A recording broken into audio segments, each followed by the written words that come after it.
Sorry.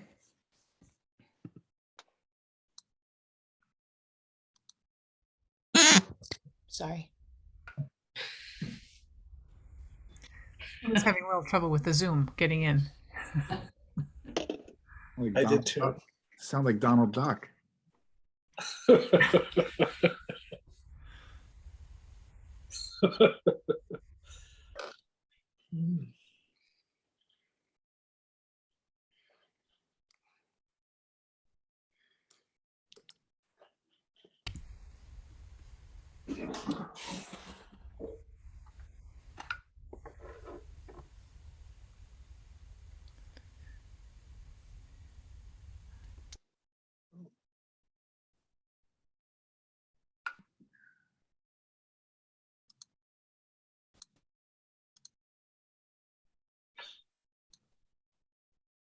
All right, you ready, Matt?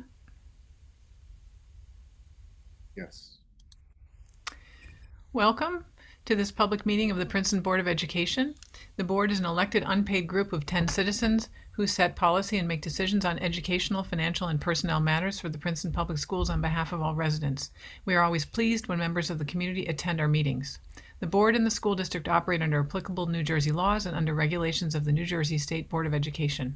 Each meeting includes an opportunity for those attending to comment on items on the published agenda or other matters of interest to them. The board reserves the right to limit the time allotted for public participation. Law limits discussion of individual personnel and confidential matters. We desire that our meetings provide useful opportunities between the board for communication between the board and the community. Thank you for attending.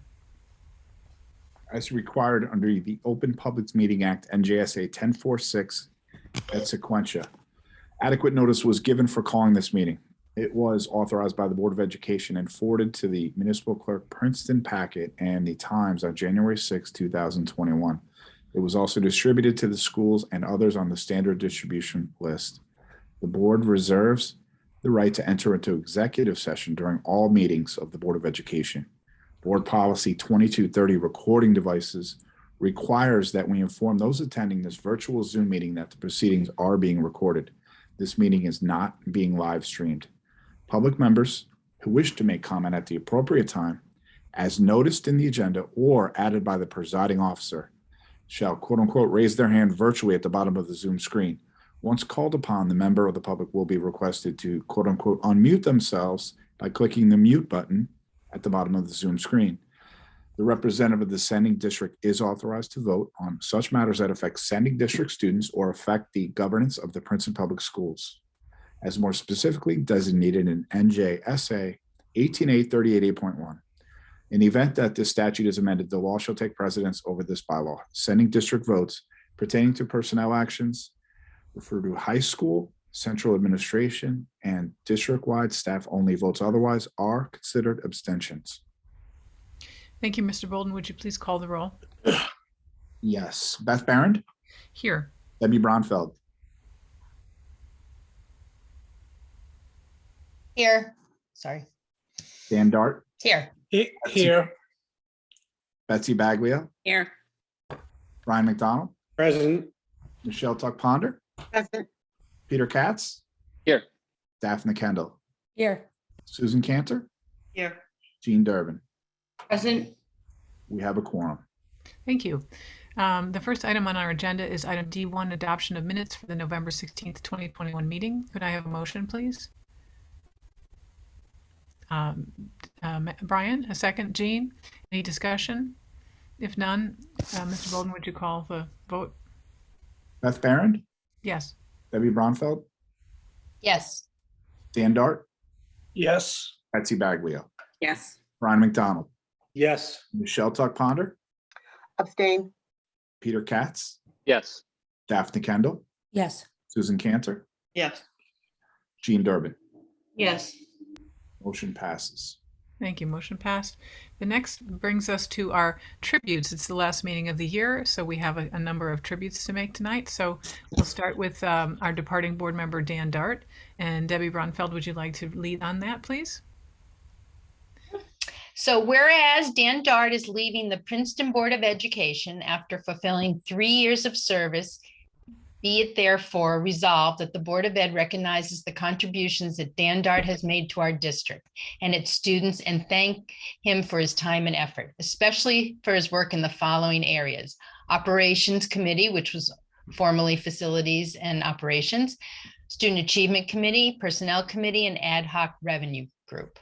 And now I have a few words. Dan Dart, thank you for your 3 years on the Board of Ed. It's been a real pleasure working with you. I now know a whole lot more about interest rates, bonds, taxes, and financial terms that will definitely assist the district moving forward. I love all your creative and out-of-the-box thinking on how to save money and how to offer more to all our students. Another thing Dan exceeds at is research. If Dan says he read a 20-page article about something, he read a 20-page article about something, and then he shares everything with the rest of us. I've not only enjoyed working with you on the board, but I've also enjoyed becoming friends. Best of luck, and I hope, we'll see you and you'll help us with some other things. Thank you. Thank you, Debbie. Very touching. Appreciate it. And thank you all. And thank you for that wonderful gift card today of Labyrinth Books. And I'll look forward to doing some school board related research that I could share with you. Thank you, Thank Dan. And that brings us then to Peter Katz. Brian, would you like to read the resolution and start us?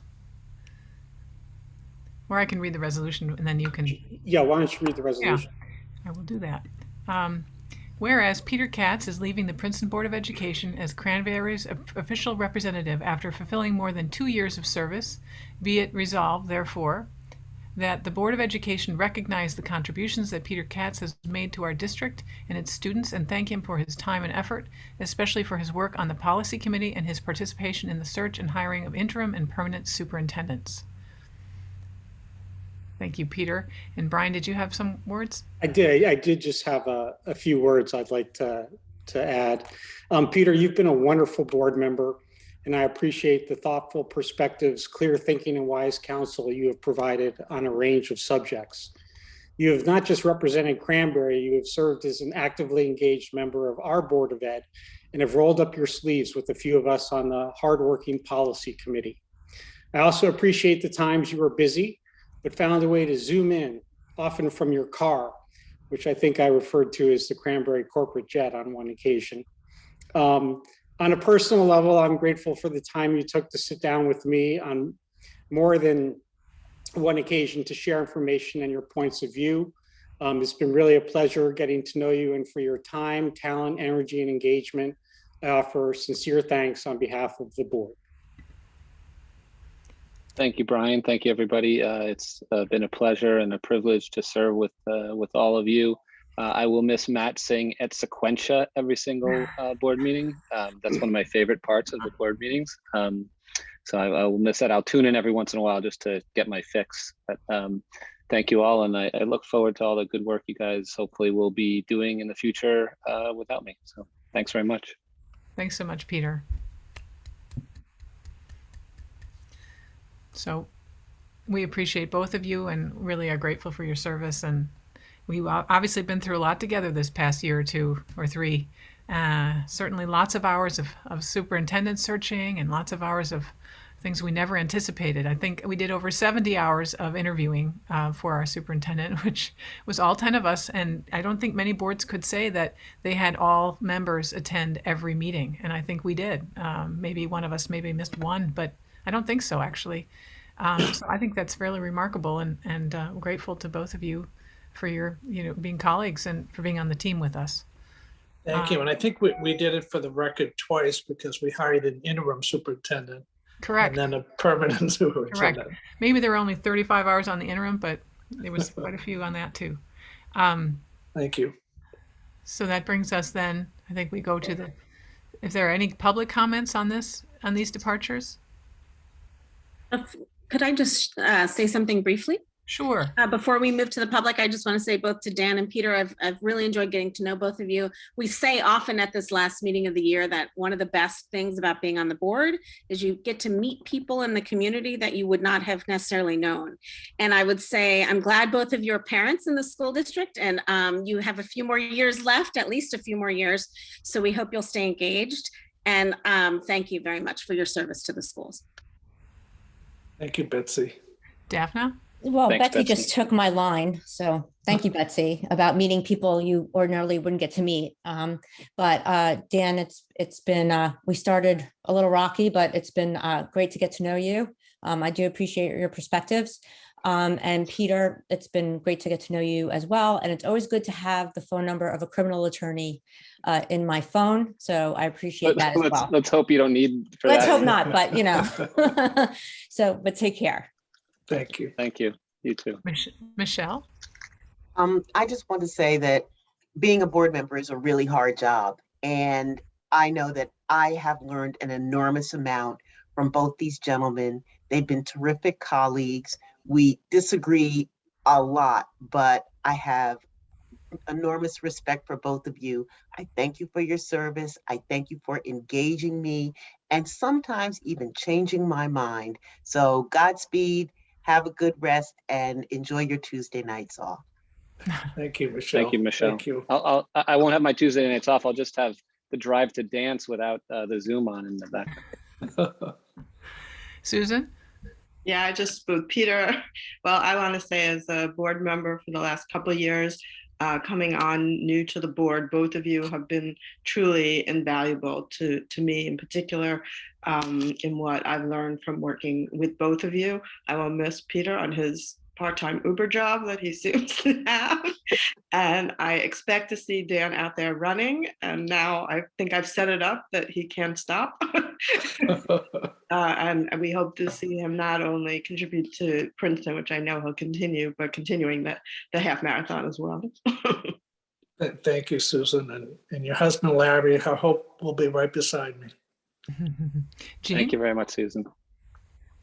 Thanks. And I also just wanted to say thank you to both of you. It was such a pleasure when I first joined the board, and my first task was joining you all in finding our new superintendent, Dr. Kelly. It was a great learning experience and a wonderful experience. Everybody had best foot forward, and I really did learn a lot from both of you, and I appreciated serving with you. So thanks.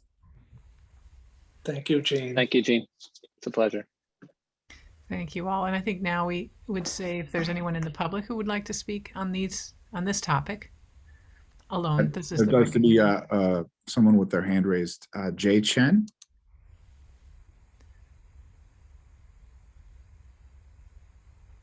Hello, can you hear me now? Yes. Hey, this is Jan Chen, and I just want to say a few words about Dan. And I think it will be a crime that if no one from the community speaking something about Dan's service in the past 3 years. I just want to say that in a time where consensus seems to be valued over everything else, I really appreciate that your courage to speak up your mind, speak things that people might not want to hear sometimes. And I understand that there were times where there was a lot of pressure, and I applaud you for act professionally with integrity and dignity. And your service will be sorely missed by the community. Thank you very much. Thank you, Jen. Appreciate it. Thank you. There are no other speakers at this time. Okay. Then we are on to the student board members report, F1. We're going to hear from our two, from Ned and Chris. Thank you. Good evening, everyone. It's really great to be here. Things have been going smoothly at the high school. In fact, this past week, Student Council recently just held our Candy Graham fundraiser, and we had great participation and great engagement from all 4 grade levels. And in addition to that, on Monday, just yesterday, our faculty and staff organized a school-wide service day where the entire student body worked with various organizations to prepare materials for food kitchens, write letters to senior citizens, and a lot more. We'd like to say a special thank you to all the teachers and all the faculty who helped run that entire initiative. Tonight, I'd like to address a larger issue concerning field trips for extracurricular teams and clubs. Right now, students who participate in extracurricular activities, whether that's speech and debate, Model United Nations, or mock trial, anything along those lines, they're not allowed to compete in in-person tournaments because of the district's policies. This has created several issues. In fact, the problem is that nowadays, almost all of these tournaments and all these competitions are back in person. For instance, all state level debate tournaments are back in person, which means that every single time our students miss out on a tournament or miss out on a competition, they lose access to another valuable learning opportunity and another chance to further their interests. For an activity, for instance, like speech and debate, the most important and most valuable part is when students can actually go to these tournaments, put their public speaking and research skills they spend months developing into practice, and grow as not just students, but also as people who are then ready after high school. Furthermore, given that athletic teams are allowed to compete indoors against other schools all across the state and are oftentimes not wearing masks, it's extremely unfair to tell other students that they can't go on similar trips, even when they're masked, socially distant, and also following all proper CDC guidelines. Every time the district bars students from accessing these tournaments and accessing these competitions, it tells students who don't play sports that their interests and their passions don't matter as much. This is an issue that affects hundreds of students in the high school across dozens of award-winning academic teams and organizations, and we strongly urge the district to allow these students to go on these trips and regain that experience that's integral to their high school careers. Thank you, and thank you very much for your time. Thank you, Chris. Are there any questions or comments? Debbie? Sorry, it's Debbie. Yeah, not a question at all. Chris, you guys like nail it on the head. We just had a huge discussion in student achievement about this similar thing, a little more on the sports side. And I appreciate you bringing these things up. I really do. You know, because at our level, we're like, oh, maybe the kids like it, maybe they don't. But then you're telling us they're missing and they want to do it. So thank you again. We will bring that back to student achievement and look at it, you know, and obviously COVID and everything, you know, we need everybody to be safe, but I agree with what you were saying about the sports team. So thank you again. Any other questions? Thank you, Chris. We appreciate it. We really appreciate hearing from you at our meetings. Then that takes us on to briefly, I just have a few brief comments. I want to welcome everybody tonight. It's our last meeting of the year. It's obviously a nice opportunity to look back and thank our colleagues who are departing and appreciate all the work that we've done and they've done and, you know, we've all done together over the year. So that's really special. And I just want to give a quick shout out and remind people that tomorrow we're having an information session with respect to the referendum that we have proposed and is going to be on January 25th. It's a facilities stewardship referendum for $17.5 million of necessary repairs to our buildings, 67% of our school roofs, the majority of which are past their end of life, siding, masonry, and rooftop HVAC. And so we are proposing a bond referendum for that, which will be eligible for up to 34% of state funding, which is approximately about $7 million of state aid. So it's a kind of it's a way of getting this necessary work done. And we would like to provide a lot more information about that. And we have it on our website. You can find it on the front page of the PPS website. At the bottom, there's a referendum tab. But we also will be having an information session tomorrow evening, a webinar where people can ask questions and we will provide answers to whatever people would like to know. So we invite you to come and join tomorrow night. And there will be another session probably in January 11th or so. So we would like to provide information as a board. We're not advocating people can choose to vote yes, they can vote no. We just encourage you to inform yourself and to have a plan for voting on January 5th or through your mail-in. And there are drop boxes at the municipal building and also in front of Wawa by the Dinky. So that's just my quick plug for the referendum. Come back tomorrow for more. And then I wanted to just, I think we have 2 items of gratitude. We have a quick gratitude on bagels with the board. Debbie? Yep. I would like to thank everyone who supported Bagels with the Board these past few months. Matt and Christine for always being there on time with hot coffee and bagels. The principal, staff, and parents for coming out to meet us, even on those really cold mornings. The board members for making sure we had representation at each school, and the custodians for moving tables, collecting trash, and giving us really beautiful tablecloths each time. We hope to be back with Bagels and the Board in the spring, so stay tuned. Thank you, Debbie. Jean, I see that you have a question. You know, I just wanted to make a quick comment. The election is January 25th, and you inadvertently said the 5th. Oh, yeah. Thank you for that correction. Yep, sure. Thank you for that correction. January 25th. And Betsy, did you have some gratitude for us as well? I do, and I'd actually like to piggyback on what Debbie said, and actually a note of gratitude to Debbie for organizing the bagels with the board for all of us, the text that went out ahead of time and arranging for us all to be there. It really is powerful to meet with people, and Debbie, we appreciate you very much. Another note of gratitude tonight to Mr. Jason Burr, as we understand the challenges that have been brought about by COVID, and that we very much appreciate your leadership. Jason has been at the helm of our middle school for over a decade, and he is our longest serving principal in the district. Middle school is a challenging time, but also a time for great engagement and learning. It takes a special person to focus their career on middle schoolers. And as a middle school parent, I can say that. And we are very grateful that our middle school principal, Mr. Jason Burr, has chosen to do just that. So thank you, Jason, for all that you do for our students. Thank you, Betsy. We really appreciate that, Jason. We wanted to give you a good shout out tonight. Thank you so much. Now, next, we are on to another departure. Oops, and my screen just went away. Who is it? Debbie. Who it is? Yeah, this is one that it's a kind of a, we say never have surprises at the board table, when maybe this is the biggest surprise of ever, or not. So we are going to give some credit to our departing Assistant Superintendent, Dr. Robert Ginsburg. Bob, we're going to give you more attention. Debbie, do you want to take it away? Debbie, you're going to, or I think we're going to have a proclamation. I keep, when I open it, I lose my screen. I apologize. We are going to read a proclamation. I think the members of the board are going to take turns with that. I don't have it in front of me, so. Yep. Dan, you're first. And I'm due to start, so I'll start. Okay, thank you, Dan.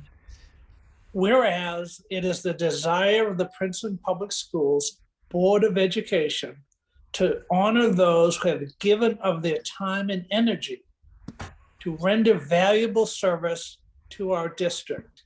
And whereas Dr. Ginsburg has served the district for 33 years in the roles of Assistant Superintendent of Curriculum and Instruction twice, and former principal of Johnson Park and Littlebrook schools, to the benefit of our students and schools. And whereas Dr. Ginsburg has served the field of education as teacher and administrator for more than 55 years in total.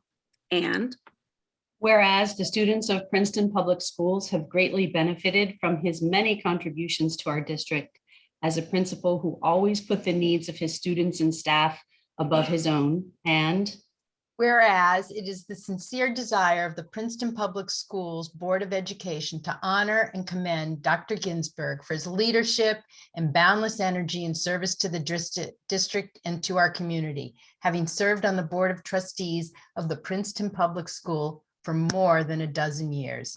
And now, therefore, be it resolved that the members of the Princeton Public Schools Board of Education hereby commend Dr. Ginsburg with deep gratitude for his outstanding service to the students, staff, and parents, and wish him well in his retirement. And be it further resolved that May 6th be officially recognized and celebrated as Dr. Ginsburg Day here at the Princeton Public Schools, with a day dedicated specifically for the celebration of his achievements and dedication to our students. And be it further resolved that a copy of this proclamation suitable endorsed be transmitted to him. Endorsed by the order of the Princeton Public School Board of Ed as duly expressed on the 14th day of December, 2021. Thank you all for that very cohesive, dramatic reading of a proclamation.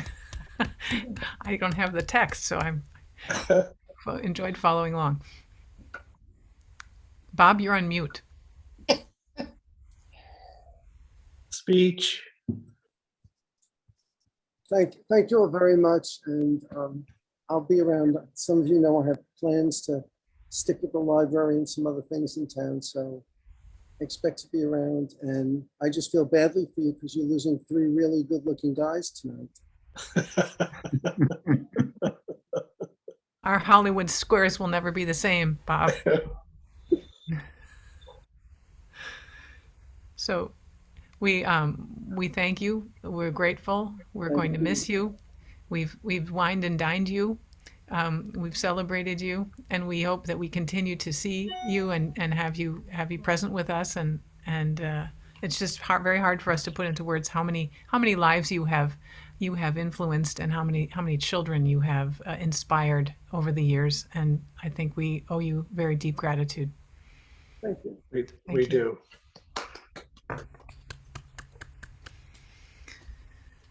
So, do we have any more words, or shall we keep going?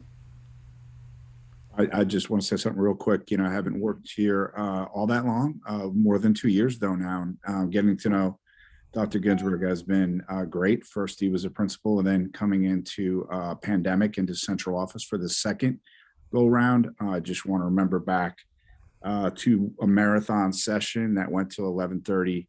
Actually, it went till midnight. I think Dan tried to call it at midnight, saying I did. crossing into another day, which I don't think actually is legal, but it was great. But Bob, particularly, and also Barry, are both septuagenarians, showed extreme, just amazing resilience, and just were able to go all night answering questions of the public. And I'll remember you in many ways, but that way in particular, Bob. So it's been a pleasure getting to know you. Yes. You can't say that you ended your career on a quiet note. You ended your career in a spectacularly unusual and unprecedented fashion, and you did it with style and strength and speed. So we're so grateful. We're so grateful, Bob. And we look forward to more celebrations on Bob Ginsburg Day on May 6th at Johnson Park. So this is just the beginning of a series of celebrations of your accomplishments and achievements. And for someone who put two daughters through your school, and I and they and my wife are eternally grateful. So thank you, Bob, on a personal level. Thank you. Oh, and Susan?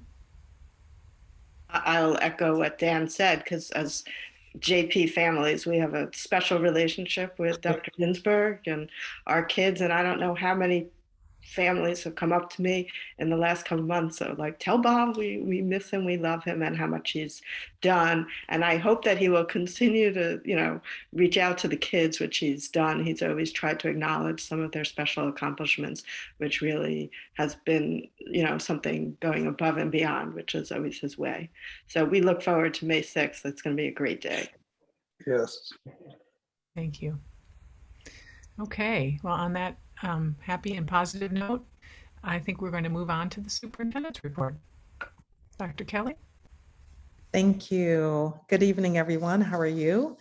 So with the superintendent's report, I have a few announcements to make, and then I'm going to move into my 100-day report. So first of all, I am incredibly blessed and fortunate that I have the pleasure of serving with a number of Princeton Public School educators who've received prestigious awards. Most recently, an award went to a staff member that many of you already know and admire, Dr. Joy Barnes-Johnson, who teaches both chemistry and racial literacy at Princeton High School. Dr. Barnes-Johnson designed and is currently facilitating our Pearl course, which is Princeton Introduction to Racial Literacy. And this month, Dr. Barnes-Johnson, or Dr. BJ, as the students call her, was named a New Jersey Department of Education exemplar educator. When Supervisor of Science Marigela Bajaj presented the award to Dr. Barnes-Johnson at Princeton High School staff meeting, the staff immediately responded with a standing ovation.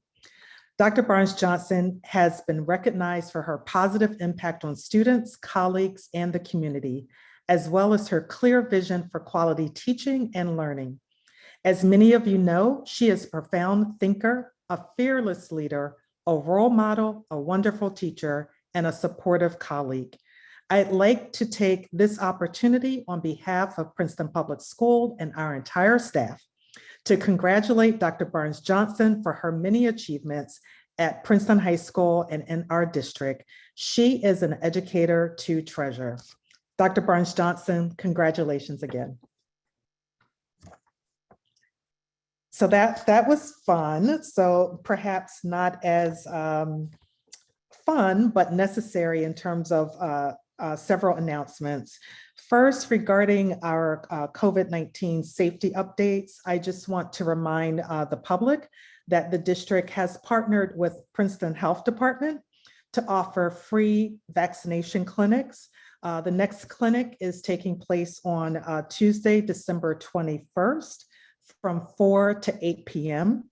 And that is at 45 Stockton Street. The clinic is going to be available for anyone that needs a booster or perhaps your first dose. And for our students between the ages of 5 and 11, if they received their first dose in November, they can come back for their second dose. So again, we are sponsoring in partnership with Princeton Health Department on Tuesday, December 21st from 4 to 8 p.m. So please register today so that you can get your booster or your vaccinations. Shameless plug, Princeton Public Schools is seeking substitute teachers. Jobs are available in the district. Please go to the district's website. And for some of our board members or community members, if you have college students that will be home during winter recess, please note that New Jersey now allows students who are currently enrolled in accredited colleges or universities to work as substitute teachers or instructional assistants. Applicants have to be at least 20 years of age and have at least 30 semester hour credits, and they can apply via the district's website. I have some thank yous. I'd like to thank Sergeant Thomas and his team for his ad hoc participation in our administrative meeting on Monday as we debriefed and discussed safety protocols and procedures for schools in light of some of the recent activities. I also would like to thank the Board of Education and the Princeton Police Department. As you know, a few board meetings ago, there was some words in the chat box. The Princeton Police Department, the detectives there have investigated. They actually found the individual and have indicted the individual for a bias crime. So thank you for that. I'd like to thank Peter and Dan for your service.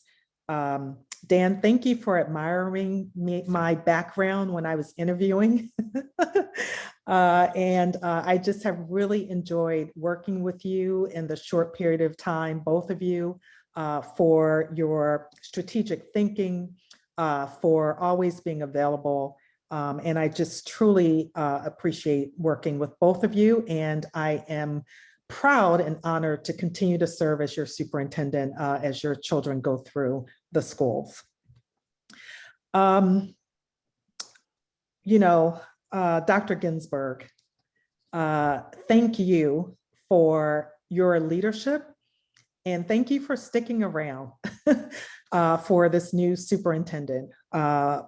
What we've done this school year and what we continue to do, we could not do without you. And I think not just our families and students, yes, certainly, but there are hundreds and hundreds of teachers who have gone on to become leaders. There are countless number of superintendents that you've served with that have counted on you as their confidant. I truly, as the superintendent, appreciate you for everything that you've done.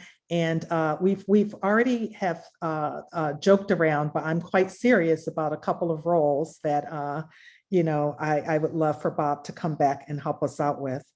And then finally, before I get to the 100-day report, I do want to point out on tonight's agenda that we have under the superintendent's section, I believe it's item number 3, a revision to this school year's calendar on January 25th. we are planning to, with the board's approval, to have an early dismissal day for all of our students. It serves two reasons. One, it allows us at our elementary level for those locations that are polling locations, not to have students in schools at the same time for a variety of reasons, one of which, with the COVID protocols in place, we do still wear our mask at schools, and the governor has said for voting that individuals do not necessarily have to wear their mask.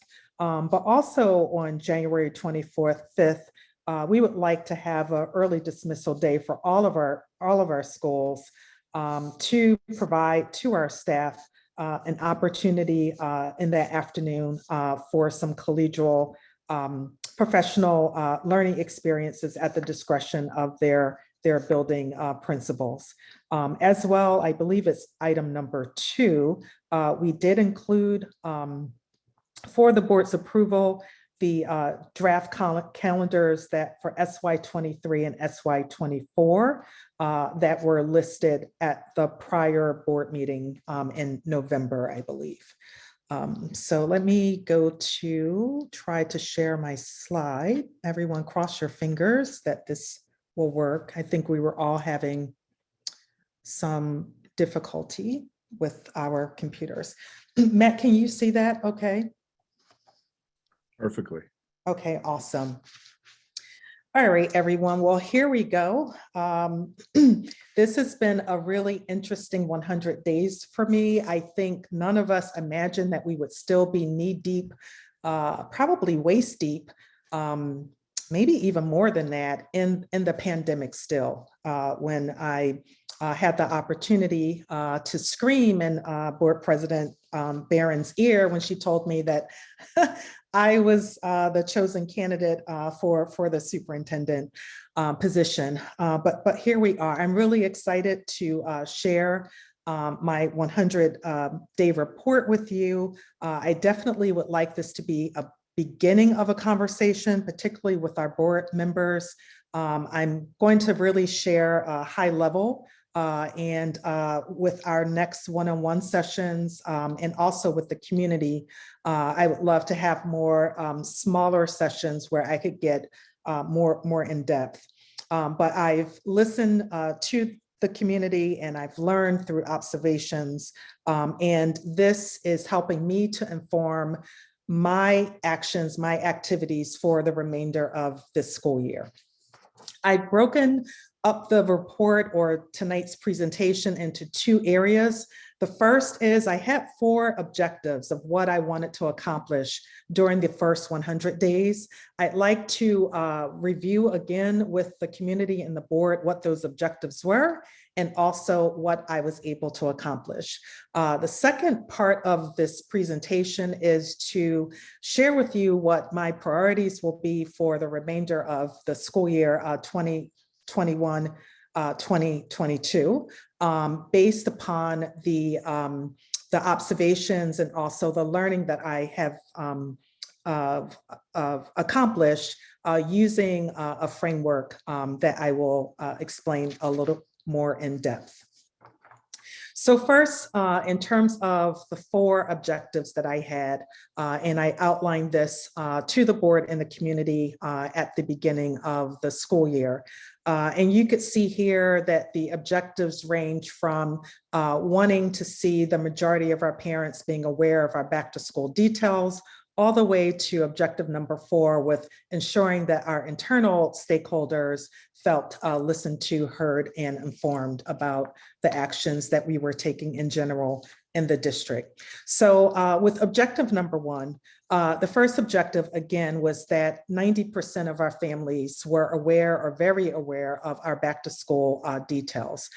Strategies and tactics that were employed were working with the school leaders and also our communication department to do things such as email blasts, social media posts, as well as include information on our website.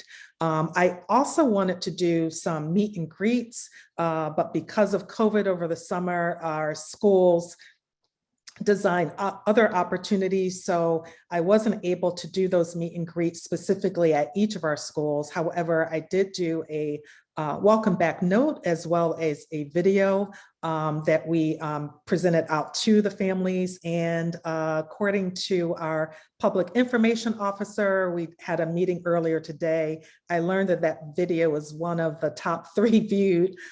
So people seem to have enjoyed it. In terms of the outcomes, we recently did a survey around my 100 days. And we found out that 90% of parents were aware or very aware. So what I learned here is that the preferred communication channels will continue to use that. That's primarily right now email. And also it is definitely preferred to use a grassroots approach. That basically means in-person, small group conversations, more personal touch points with the community. So hopefully over the course of the remainder of the school year, in terms of my community engagement and communications, you will see me taking those approaches. Objective number 2 was around our internal and external stakeholders understanding the district's position on equity. We wanted to reach at least 65%. The actual outcomes that we were able to achieve, nearly 85% of our staff and 75% of families are very aware of the district's stance on equity and our anti-racism work and see it as a top priority for the district. We've done things such as integrate the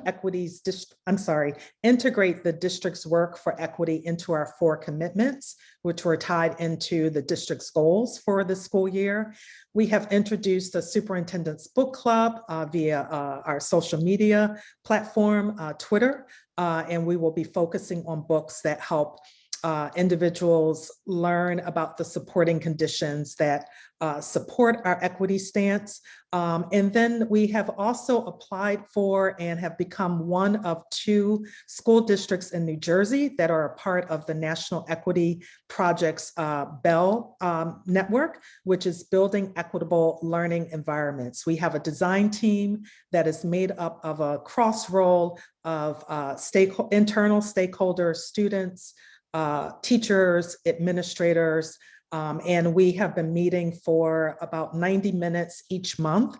And this design team has individuals are designing various projects to help elevate and also move the district forward in terms of equitable learning environments for all students. We hope to, through one of our departments, and I've actually invited the supervisor later in the school year to speak to the board in the community.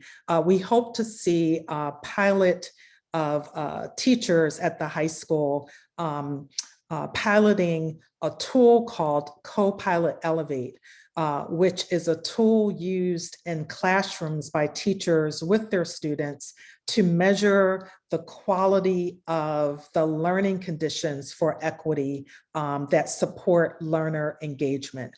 So I'm really excited. That process is just beginning now with a cadre of teachers at the high school. And I'm hoping by January, February, they can come and speak to the board and the community about their process, what they're learning, and what they hope to get out of it. The third objective that I had for my first 100 days was wanting our families and community groups to be involved with the district's campaign of building on the best of Princeton. As you know, I, at the beginning of my tenure, conducted a listening and learning tour where I had the opportunity of meeting with a collection individually of administrators, board members, community groups, and I was able to take that information and gather it so that I was able to, earlier in the school year, to recommend goals for the district, but also to help to build the awareness for our building on the best of Princeton. So based on that campaign, what we're found is that nearly 80% of our staff and families understood key elements of the Building on the Best campaign, specifically the tenet of our desire as a district to create a culture that's affirming to all students. And I hope that we'll continue to use that campaign as a reference point for our work. And I also hope that we continue to listen and learn as I add on to my advisory boards for engagement, beginning with the advisory board for staff. And we will begin to meet monthly starting tomorrow. The last objective that I had was to ensure that 75% of our internal stakeholders felt listened to, heard, and informed. Unfortunately, this was one of my growth spots. So I did not meet that objective. And while the first virtual town hall that I held to talk about our goals and where we were headed as a district was successful, I find that there still is an opportunity for me as a superintendent to elevate the message and the awareness to the staff and to have more touch points with our internal stakeholders. So for the rest of the school year, one of the priorities that you will see will be around communication and community engagement, particularly with our internal stakeholders. We have begun an internal newsletter. It's called Educator Connector. And I think today we actually just published our third newsletter. We have also begun to do, it's not necessarily an Educator of the Month, but rather we have a recognition program, the Best of Princeton Award. We have been awarding, and any staff member can nominate.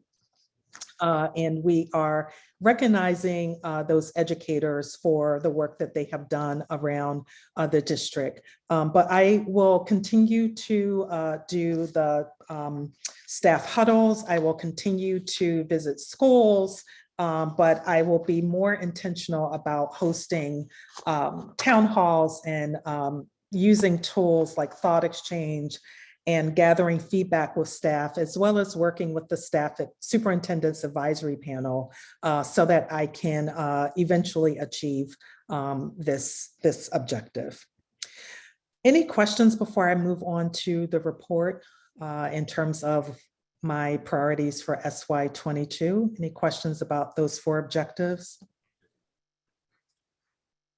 Oh, I'll just say, Carol, thank you very much for the honest review of your 100 days. And I think it wouldn't be fair not to note that you've had a little bit of a rocky road on your entry here, that maybe some things you weren't expecting. So I just appreciate the report and the transparency. So thank you very much.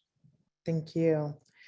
All right, so that summarized the objectives, the outcomes. Now I would like to look ahead to the remainder of the 21-22 school year and the priorities that I've selected and the how I came to that point.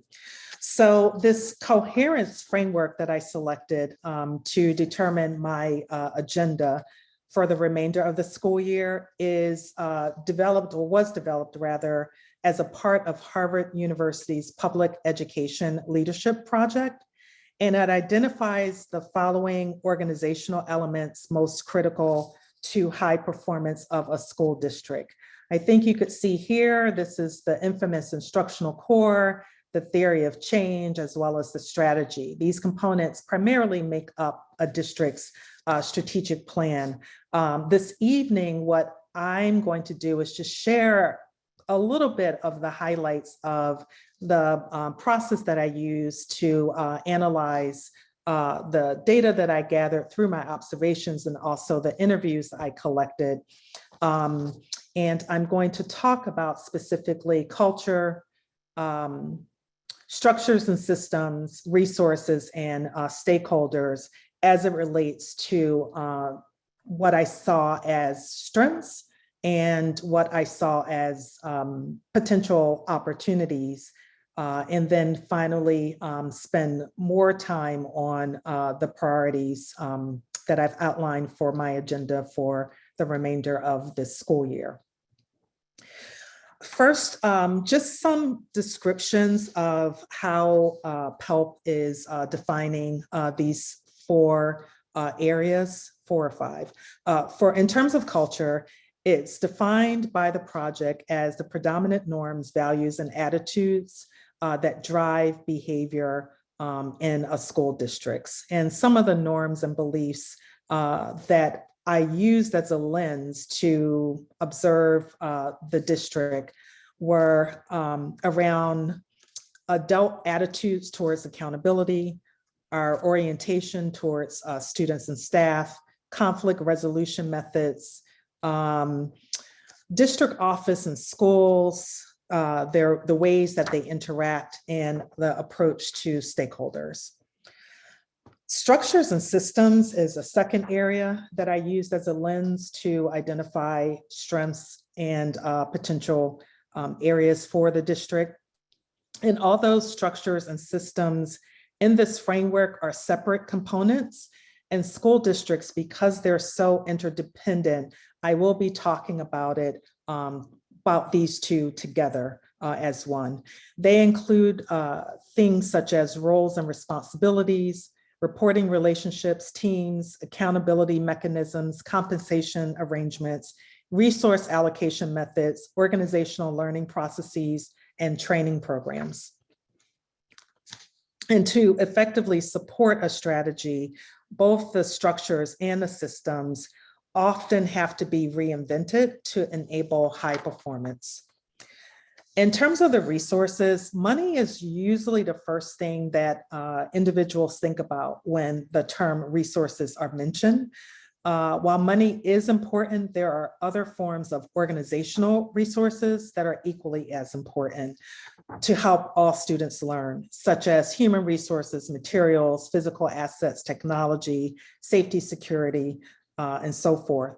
And district leaders must allocate the full range of resources in ways that are coherent with the district strategy in order to implement it effectively.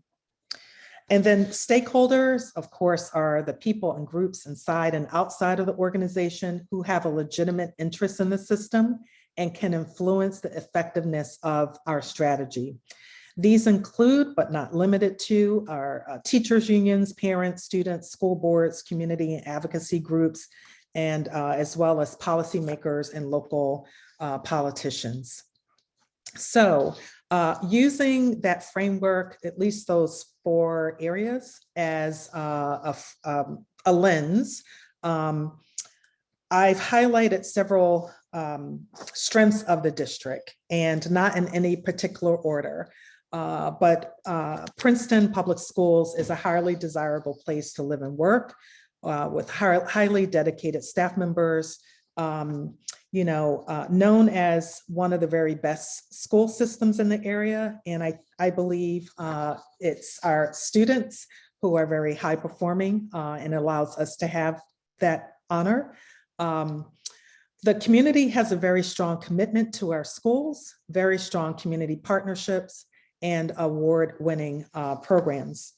More specifically, in terms of culture, again, just thinking about that orientation to students, I feel that there is a will that you want all students to thrive, aspirationally, I will say that. So in terms of promoting equity and access, there are lots of evidence that I've observed and even have heard about in talking to folk, whether it's the board's passage of the equity statement, the board itself having its own equity committee, each school having school-based equity teams, the audit that was requested by the board of the special ed education program, as well as the equity audit that was performed in district.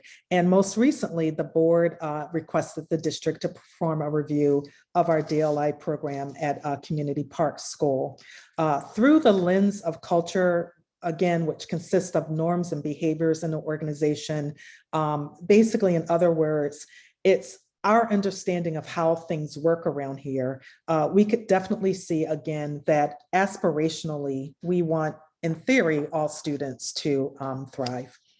In terms of systems and structures, I think another key strength for the district is its clear mission, values, and strategic approach. While the strategic plan technically expired in 2021, I definitely think that it shows that the district has that basic foundation, which technically might allow a district to monitor its progress toward the larger objective, communicate its success along the way, and respond to new information as it becomes available. Technically, that's what a strategic plan allows a district to do.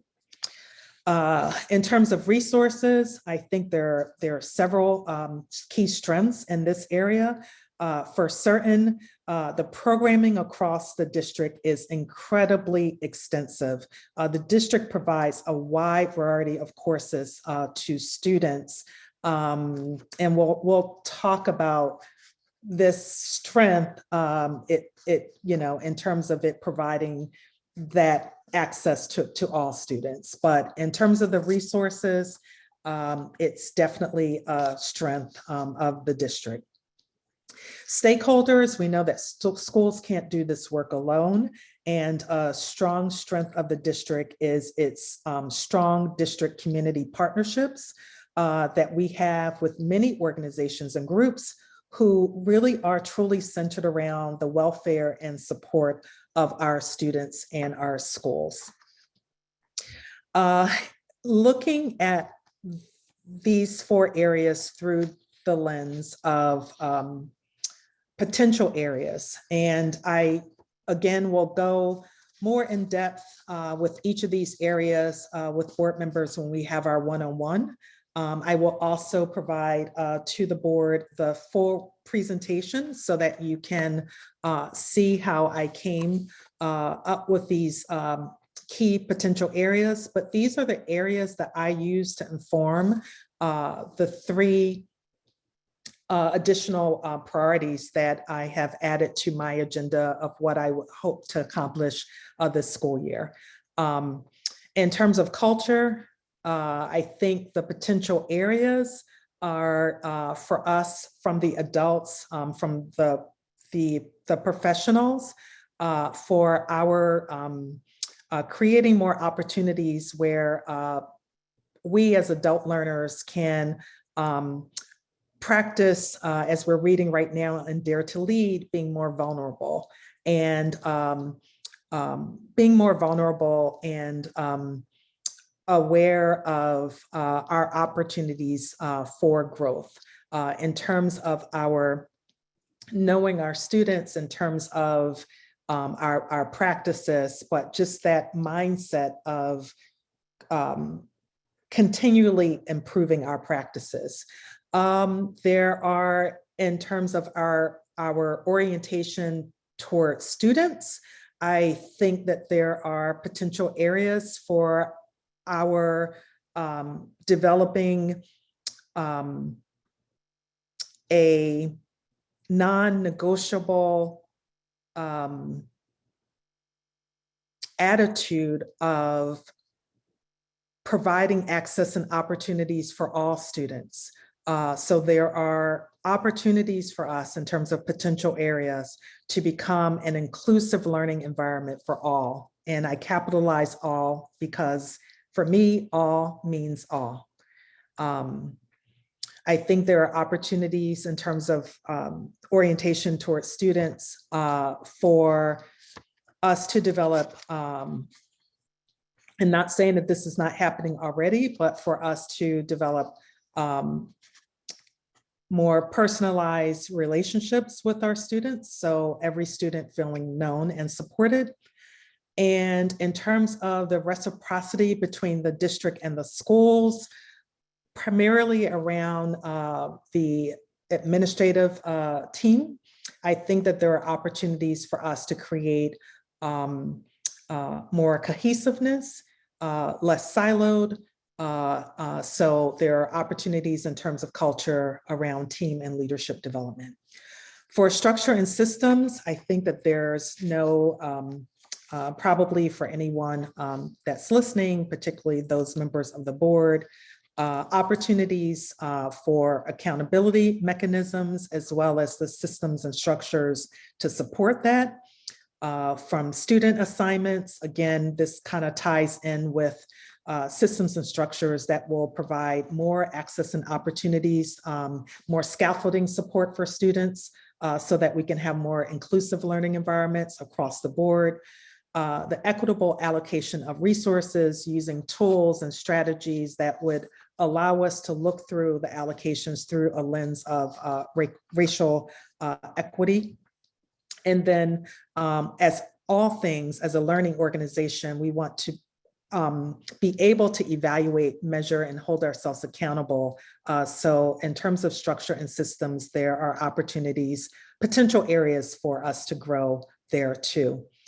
Finally, in terms of stakeholders, I think the beauty of being in a community like a Princeton, but also a potential area is that sometimes managing those relationships are challenging in that different groups have competing interests. So with a finite amount of resources, being able to bring those relationships together so that we can find something in common that we're all striving for. And then in terms of resources, this was addressed across the board. And I know that the board is bringing to the community on January 25th a referendum to help begin to address some of the deficiencies in our facilities. So those are the potential areas. I've already presented to the board the 4 commitment areas, which will continue to be priority areas for me, but I'm also adding 3 more.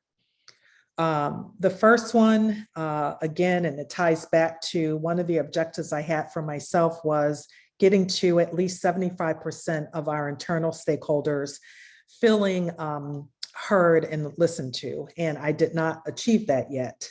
And I say yet because that's a growth mindset, but I will get there through ongoing communication and engagement with our stakeholders, particularly our internal stakeholders. So using the channels of communication that they prefer, providing to the staff and the community through both we now have a community newsletter. It's called PPS Times that we are planning to distribute monthly. And we are planning to distribute twice a month an internal newsletter. So providing regular updates to our stakeholders, encouraging individuals to participate in my superintendent book clubs, using the superintendent's advisory panel for community engagement. And at some point, I'd like to expand that to include another advisory panel for community members. And then elevating and using more touch points where stakeholders can provide feedback back to me. That may be through meetings such as this, the town halls, or perhaps visiting with PTOs or other groups in the community. So that definitely is one of my priority areas for the remainder of the school year. The second area, I am going to be focusing on the support of my leadership team. And we know that with the retirement of our assistant superintendent of curriculum and instruction, I will need to focus on the recruitment and hiring of that individual, as well as our assistant superintendent of human resources was recently appointed as superintendent in Morristown. So I will also need to recruit and hire his replacement as well. I plan to just continue some of the internal strategies that I currently use, whether it's the weekly huddles with our principals and supervisors, the one-on-ones that I conduct on a monthly basis with our principals and cabinet members, and the administrative meetings that we have. I will continue to do those things, but also want to design routines and tools and structures that will help not just the cabinet team, but also our team in general to meet the systemic improvements in support of our schools. We'll continue to plan and implement leadership development sessions for our cabinet team members and also our admin team too. And we'll be charting out and aligning top priority areas for Valley Road to strengthen and support the work of our schools. And then finally, I'm sorry for such a long report, I would like to initiate a strategic planning process with the Board of Education. As I stated, it is a strength that the district has a strategic plan. Technically, the plan expired 2021. We definitely are still using those strategic goals to help align our commitments and the tasks that we have aligned all of our school and departmental goals to this year. But I do think that this is a great opportunity for us to further strengthen our community engagement, but at the same time to focus our stakeholder voices around a strategic action plan that we can also set up a monitoring system to report out on our progress, as well as to inform our actions at the school and department level so that we can perhaps equitably allocate our resources to what the community and board values and holds most dear. So that concludes my report.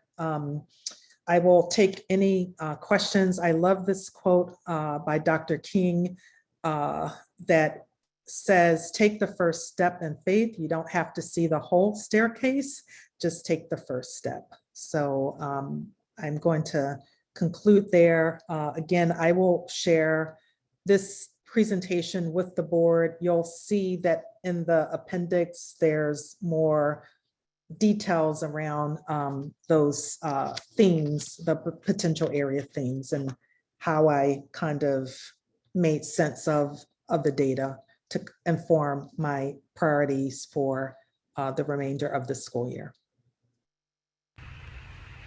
Thank you, Dr. Kelly.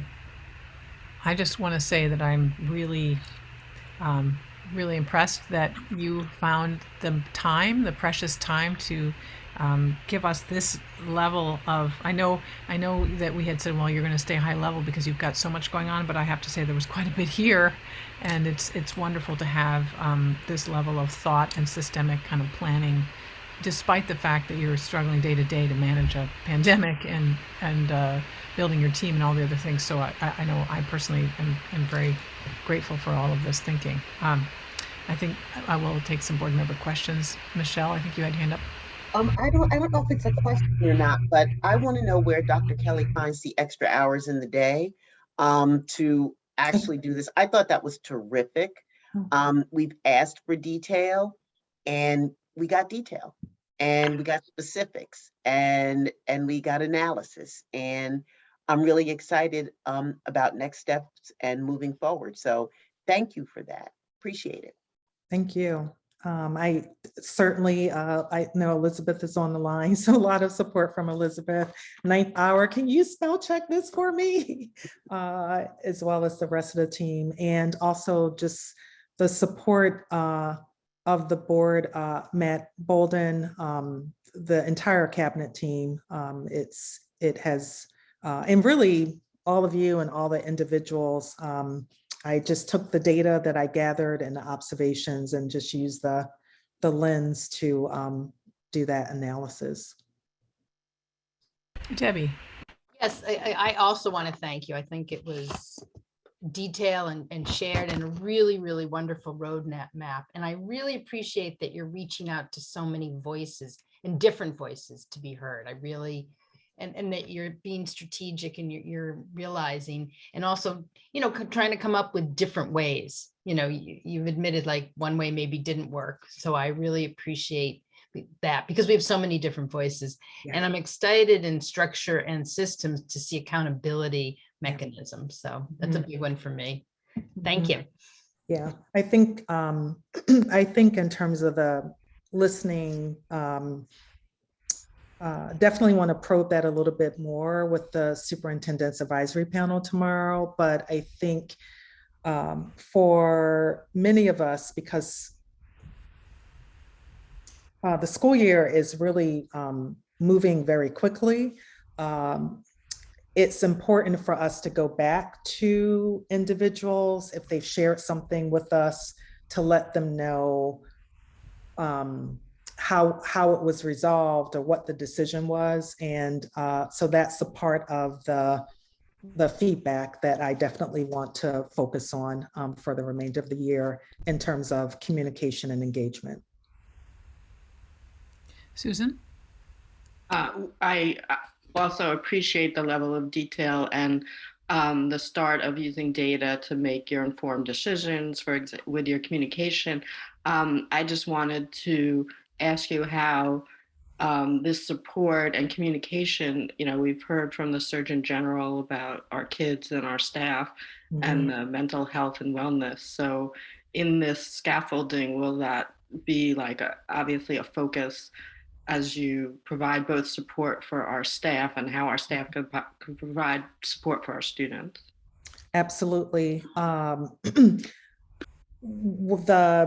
There are approximately between 25 and 30 individuals who have volunteered to serve on the superintendent's advisory panel.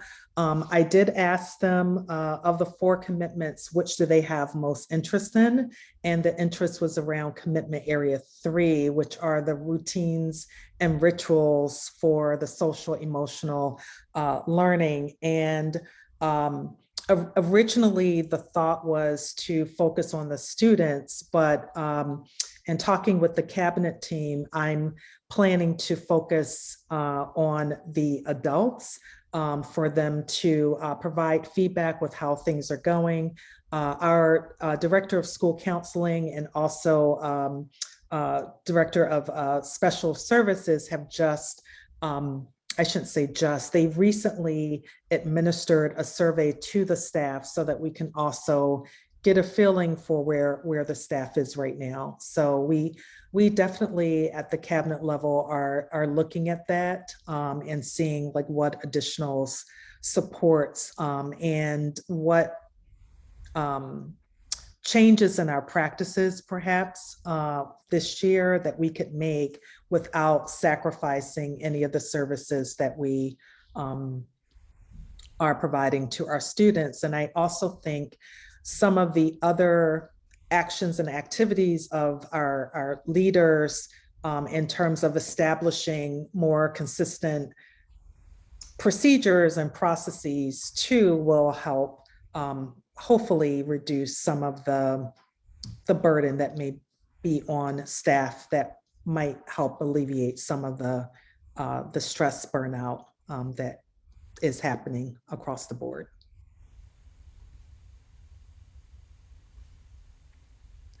Are there other questions?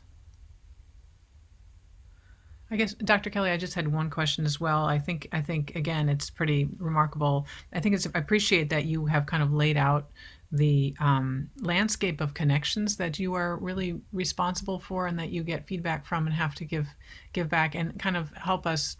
I think we all intuitively understood this, but you have your job is so difficult because you have so many different things you've got to be managing at the same time. And I do appreciate the fact that you're looking at it in a very systemic and careful way and try to, and as to Susan's question, like really think about how do we help our students by making sure the whole organization is functioning optimally for them, and the idea of how do we help our staff put their oxygen masks on first so they can help the students in the seat next to them. Right now we're in such a crisis time that I do appreciate that you continue to apply your larger systemic thinking, even though everybody's running around and their hair's on fire. We still have to think about the larger organization, because that's the way we're going to get through this. So thank you for that vision. And I appreciate looking forward at the same time in the strategic planning. Do you think about, is the timing for the strat planning, is that second quarter next year, first quarter? What are you thinking there? So we, and I forget what it's called, but we did do, and Matt, can you help me? Yep. It's an RFP Hmm. for firms. The date that their proposals are due are right before we leave for winter recess. So I do see, I don't know what quarter you call that, when we get back from winter recess, sitting with a core steering committee. I kind of already hit up one person from the board, and members of the cabinet team.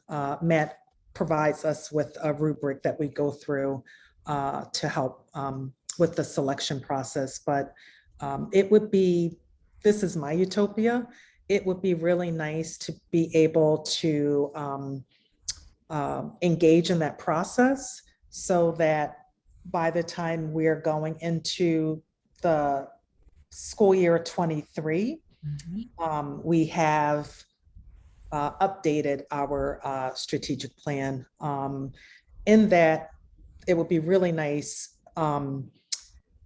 that it's not just those foundational goals that I talked about, but also like a monitoring system that will just make it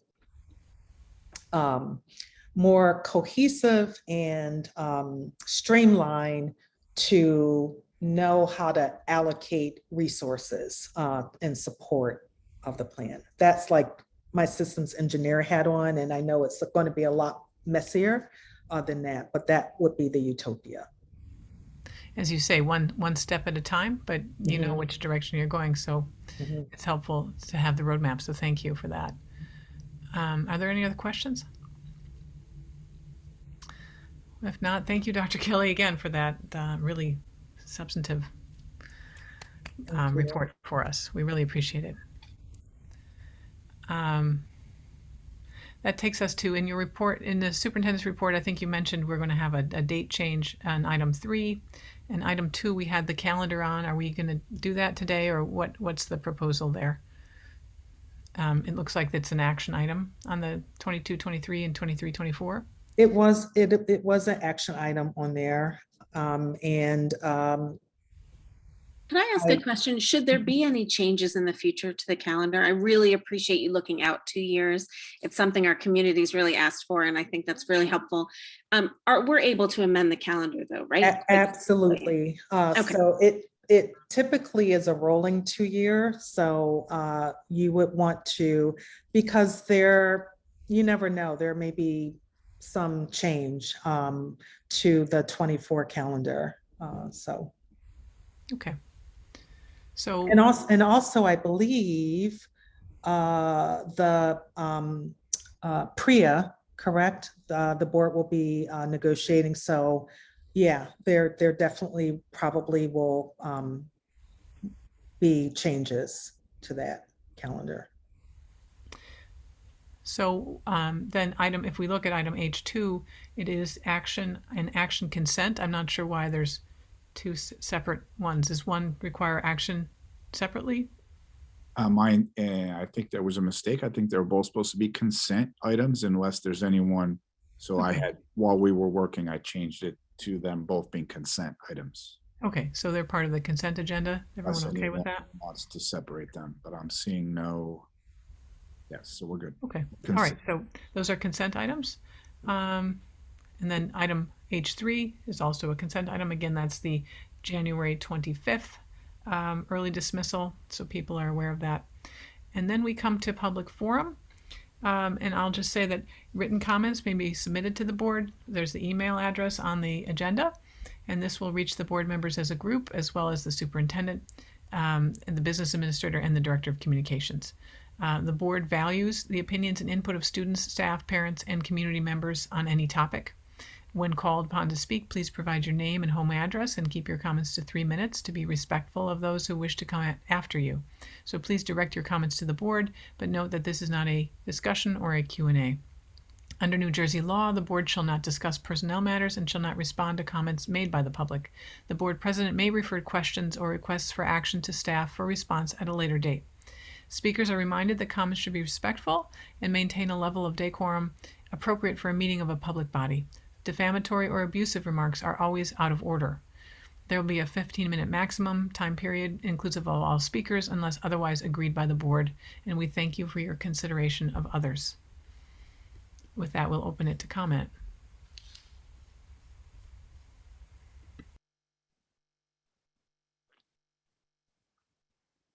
There are no questions at this time. Oh. There are now.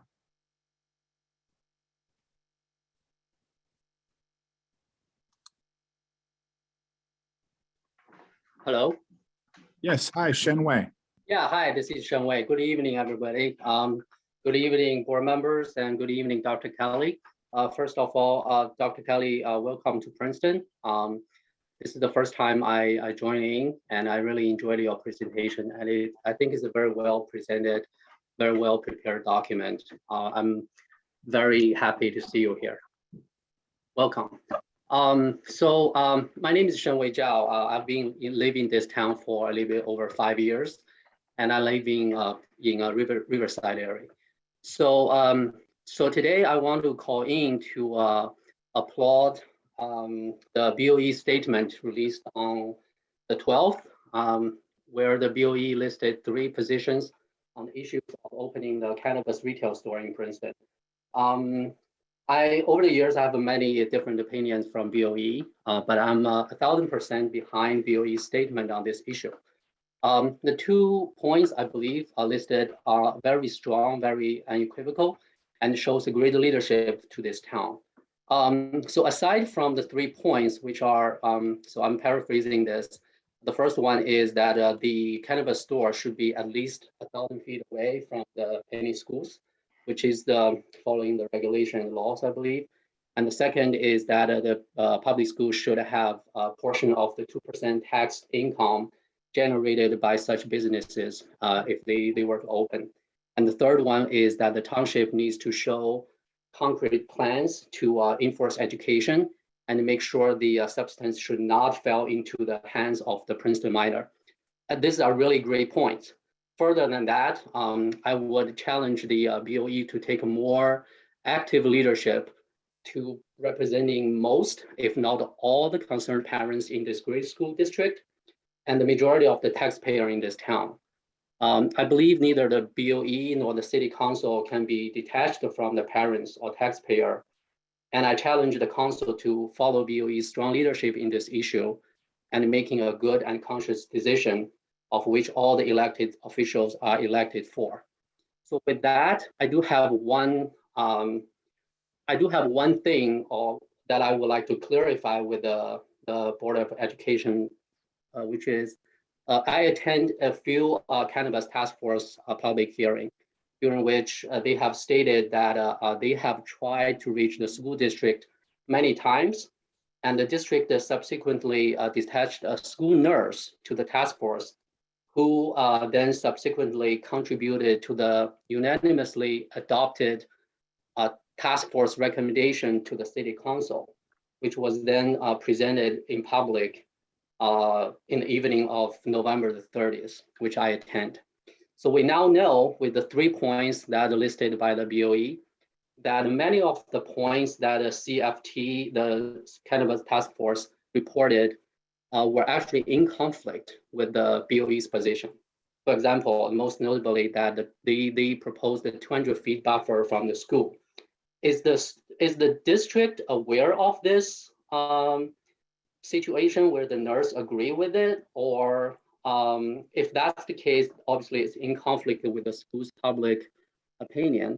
So is there any way the district can send a formal letter to the CTF to retract this position? so we know where exactly the public school stands for. That'll be my question. Thank you. Thank you, Shenwei.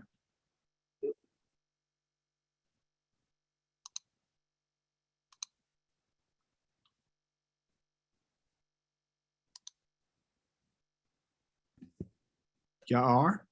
Yes, I am here with my friend Joanna, so could you unmute her too as well, please? We're working together. Joanna Chen. Got it. Okay. Good evening, everybody. Joanna and I are students from Princeton Middle School, and we are here to share an issue we have experienced at school. But first, we would just like to start off by saying that Princeton Middle School is a great school, and it is the community we students are proud to be a part of. But an issue we have been experiencing at school has affected a lot of us. This year's new schedule has been very difficult to keep up with for many of the people at the school. The rotations every single day are confusing and hard to memorize. Band and orchestra students have an especially difficult time with the band and orchestra pull-out lessons. During one of our health, gym, pathways, or swim classes, we leave to go to band or orchestra. This is incredibly inconvenient for us students. Students miss out on lessons and class discussions, and then we have to make up the work, which is very stressful since we already have plenty of homework to do. And if we miss important information, we can have a difficult time on tests during health class and pathways to racial literacy class. This is also inconvenient for teachers since they have to reteach certain things that the rest of the class is ahead on. The schedule in 2019 and before was conducive for a healthy learning environment. Thus, changing the new schedule can be very beneficial to both students and teachers. The number one issue is the pull-out lessons for band and orchestra directors. Mixed instrument lessons, mixed abilities, mixed grade levels. Lots of stress for students, which causes teachers distress as well. Too many lessons per week in rotation, which causes kids not to be able to practice their instruments since they can't bring their instrument home if they need it for the next school day. The emphasis in the band program went from small group lessons to large group rehearsals, therefore bringing the overall quality of the band and orchestra program drastically down. When we asked the teacher who's affected by pull-out lessons, they said it takes time away from class. You need 150 minutes of health and PE a week, and pull-out lessons take time away from that, which is breaking the state mandate. Also, we're being forced to eat outside during freezing cold weather, especially during the snow last week. Students were supposed to eat inside starting from December 1st. As of right now, we students are still forced to eat outside. The school decided that for winter, we will have lunch, recess, and social emotional learning, where we basically do nothing during 15-minute rotations. This is very inconvenient. We need to rush to eat, and it's very bothersome to do rotation. We actually get 15 minutes to eat when we were supposed to get 45. Many students have complained about lunch period rotation, but nothing has been effective. Many people also have complained about pull-out lessons, but were ignored as well. We want to make a positive change for our school that would benefit us as students and hopefully also help our teachers who have been affected by the pull-out lessons. Thank you for taking the time to listen. Thank you both.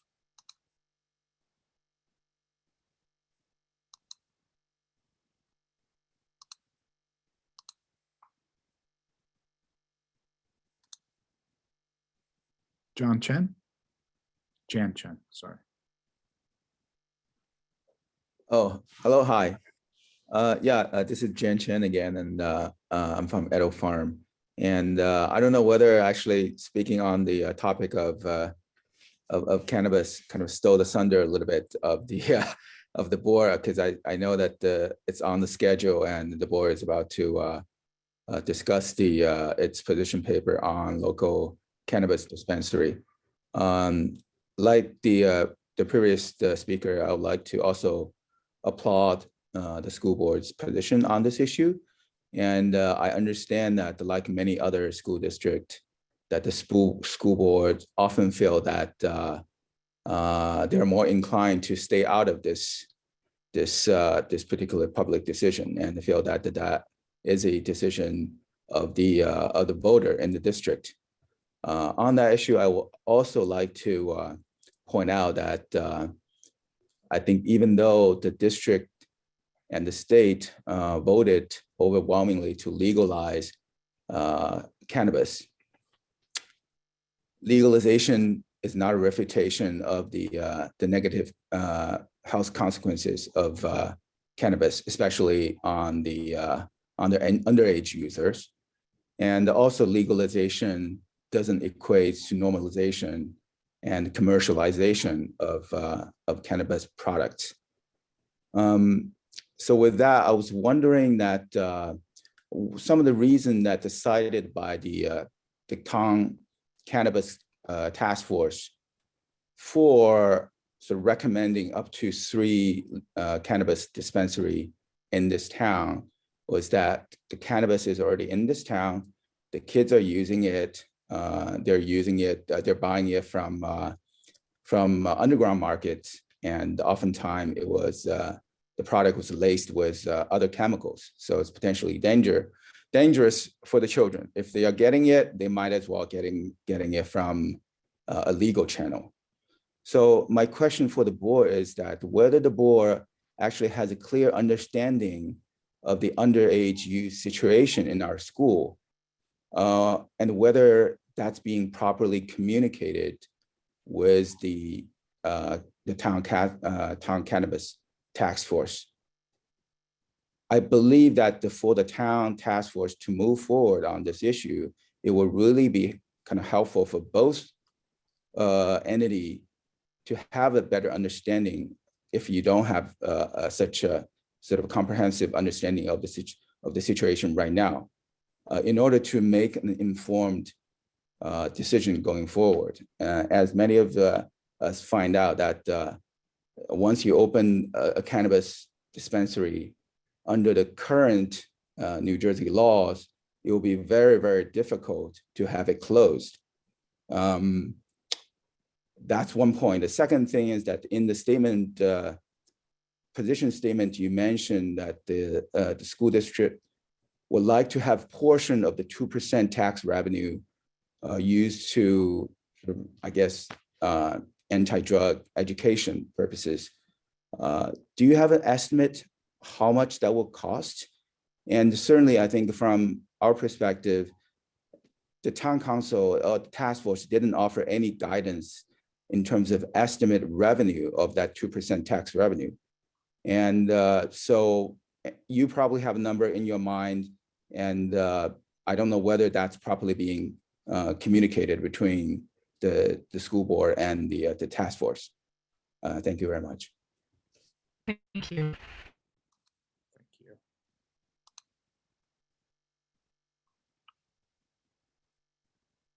Andre Penn. Hello, I'm a student here at PHS. And I live in the community park neighborhood. So I just wanted to talk a little bit more about academic in-person programs and echo sort of what Chris was talking about earlier in the meeting.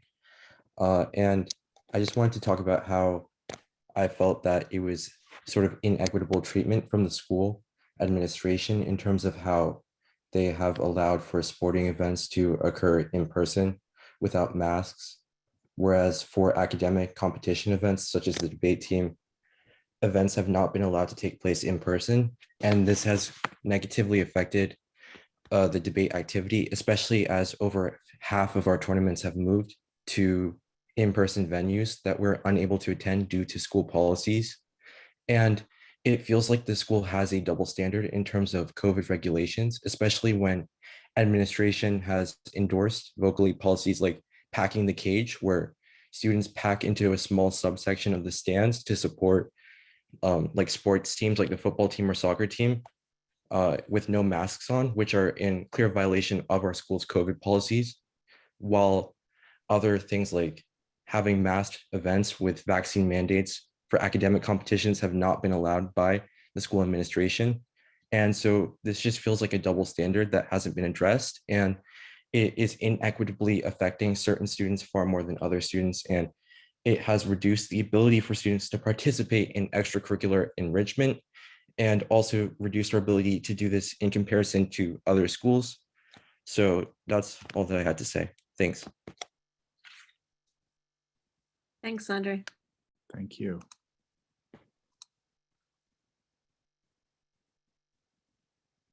Abigail Kalmbach.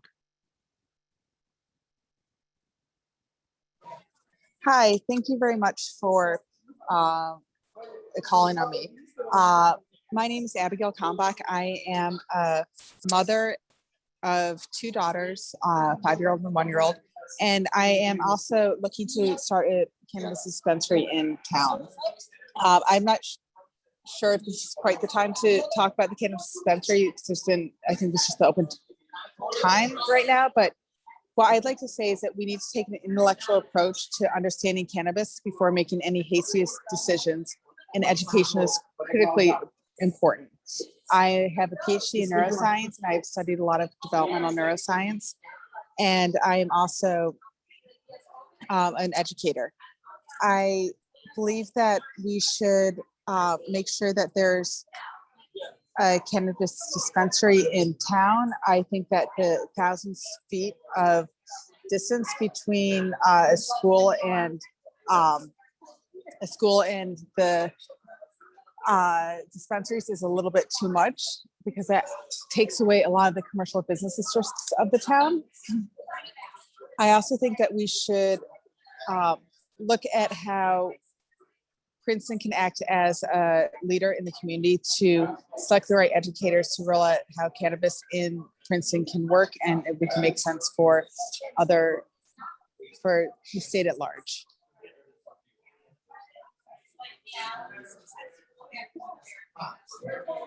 Is that it, Abigail? Yes.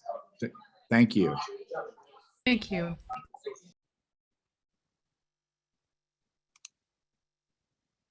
David Jenkins.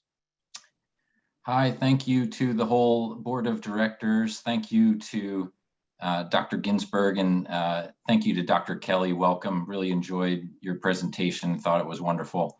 I just want to salute the Board of Education for the well thought out and well prepared statement on the town council or CTF's plans for cannabis dispensaries. I think you correctly pointed out 1,000 feet minimum should be enforced. If you look at the CTF's proposal, it's actually the most aggressive in the state of New Jersey, if not the country.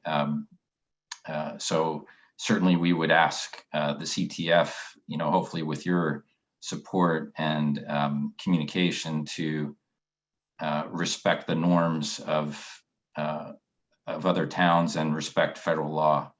So that's all I had to say. Thank you. Thank you, David.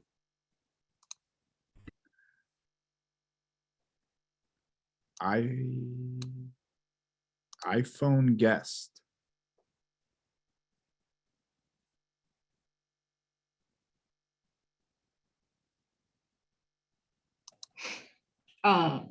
President Barron, I'd like to ask for an instruction that people say their full name and address, please, before they speak. That is. Hello. Thank you. Thank you. Can you Yeah, hear me? Yes, we need to hear your full name and address, Oh, please. yes. I actually, because I use my phone, so my name will not show up. My name is Ching Li. I live in the Little Brook community. First, I want to thank you, everybody, to give us this opportunity to speak, and also welcome to the town, Dr. Kelly. I want to echo the previous couple residents' comments. We moved to this town pretty much because this town gave us a very good education, gave our kids a very good education. But unfortunately, recently the CTF, they are preparing to open 3 cannabis dispensary sites in the town. So I have some question. Some is from myself, some is from my friends, my neighborhoods. Firstly, has the board done its independent research on the impact of having a marijuana retail store near school? If not, what will be the board's position on this issue, and what research you would rely on? Second, if you rely on the CTF's report, have you read the report, and do you think the report addressed the issue comprehensively and objectively? The question 3, has the board had communication with the superintendent, principal, and the teacher on this issue? Moreover, listen to parents and students on this issue. Fourth, per the NIH and CDC research, current marijuana products contain 15% and more of THC, which makes them more addictive. Has the board worked with the PPS to place any discipline policies on any students who are caught using marijuana or passing to peers? Thank you. Thank you.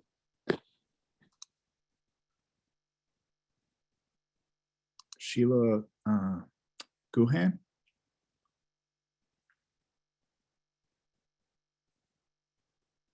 Hi, can you hear me? We can. I butchered your last name. Hi. It's Sheila Gohagan. Thank you. I live at 459 Walnut Lane. Again, I want to echo what other people have said. Thank you so much for posting your opinions on the cannabis dispensary issue. I'm wondering if I've been trying to look at what other towns have been saying and doing and what their thought process has been relative to retail cannabis dispensaries in towns where predominantly families live there to raise kids and educate kids. And I'm wondering if there is if it's protocol for the school board to confer with other school boards in the state of New Jersey to kind of gauge what the thought process is across the state in terms of how towns that are heavily populated with families and schools and kids, predominantly residents who are there to raise kids and educate kids, what their thinking is. Sometimes I feel like we think about this issue in our bubble without looking across the country or within New Jersey at other towns and how they're wrestling with this issue. And I wonder if the school board confers with other school boards across New Jersey to understand what the zeitgeist on this issue is across the rest of New Jersey. Thank you. Thank you, Sheila.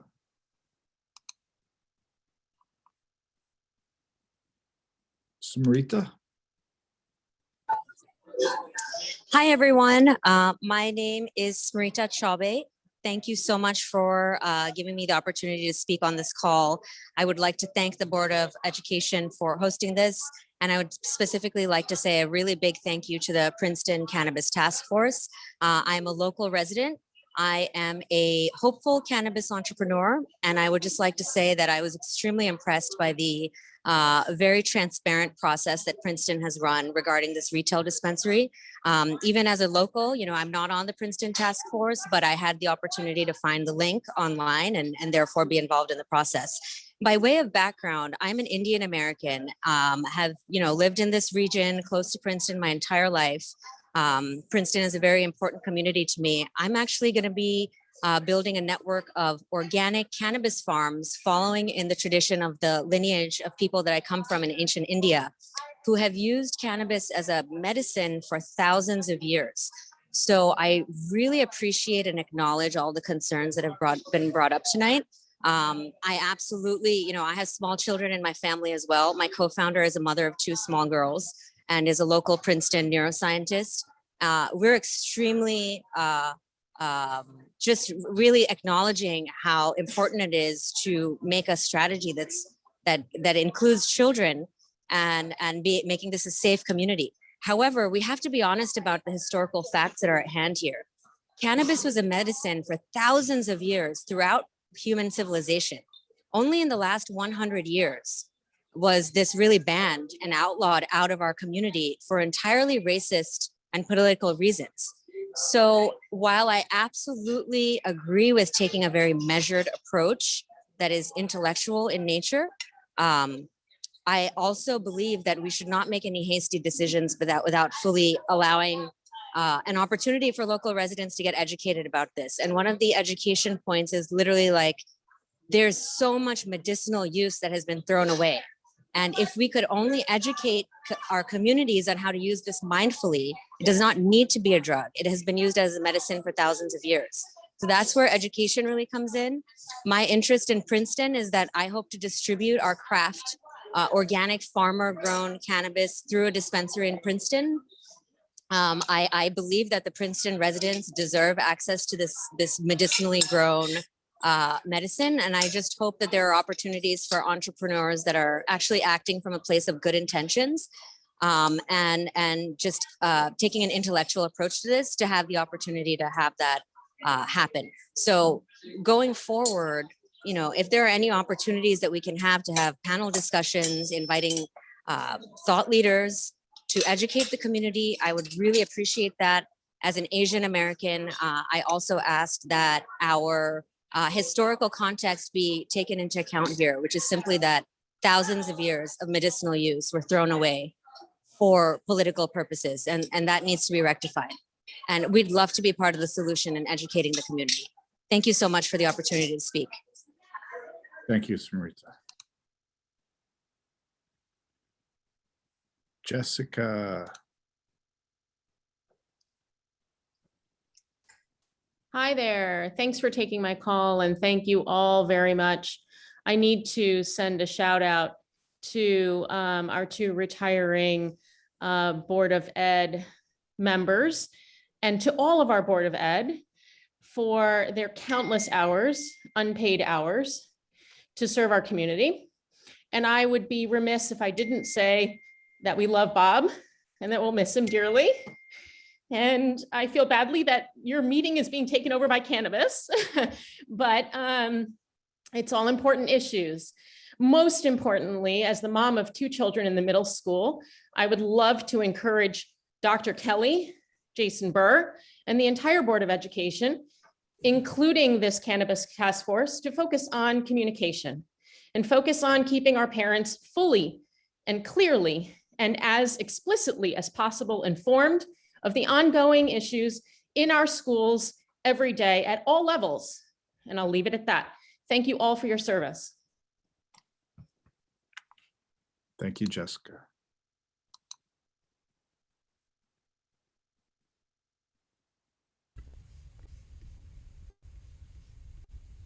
Rita.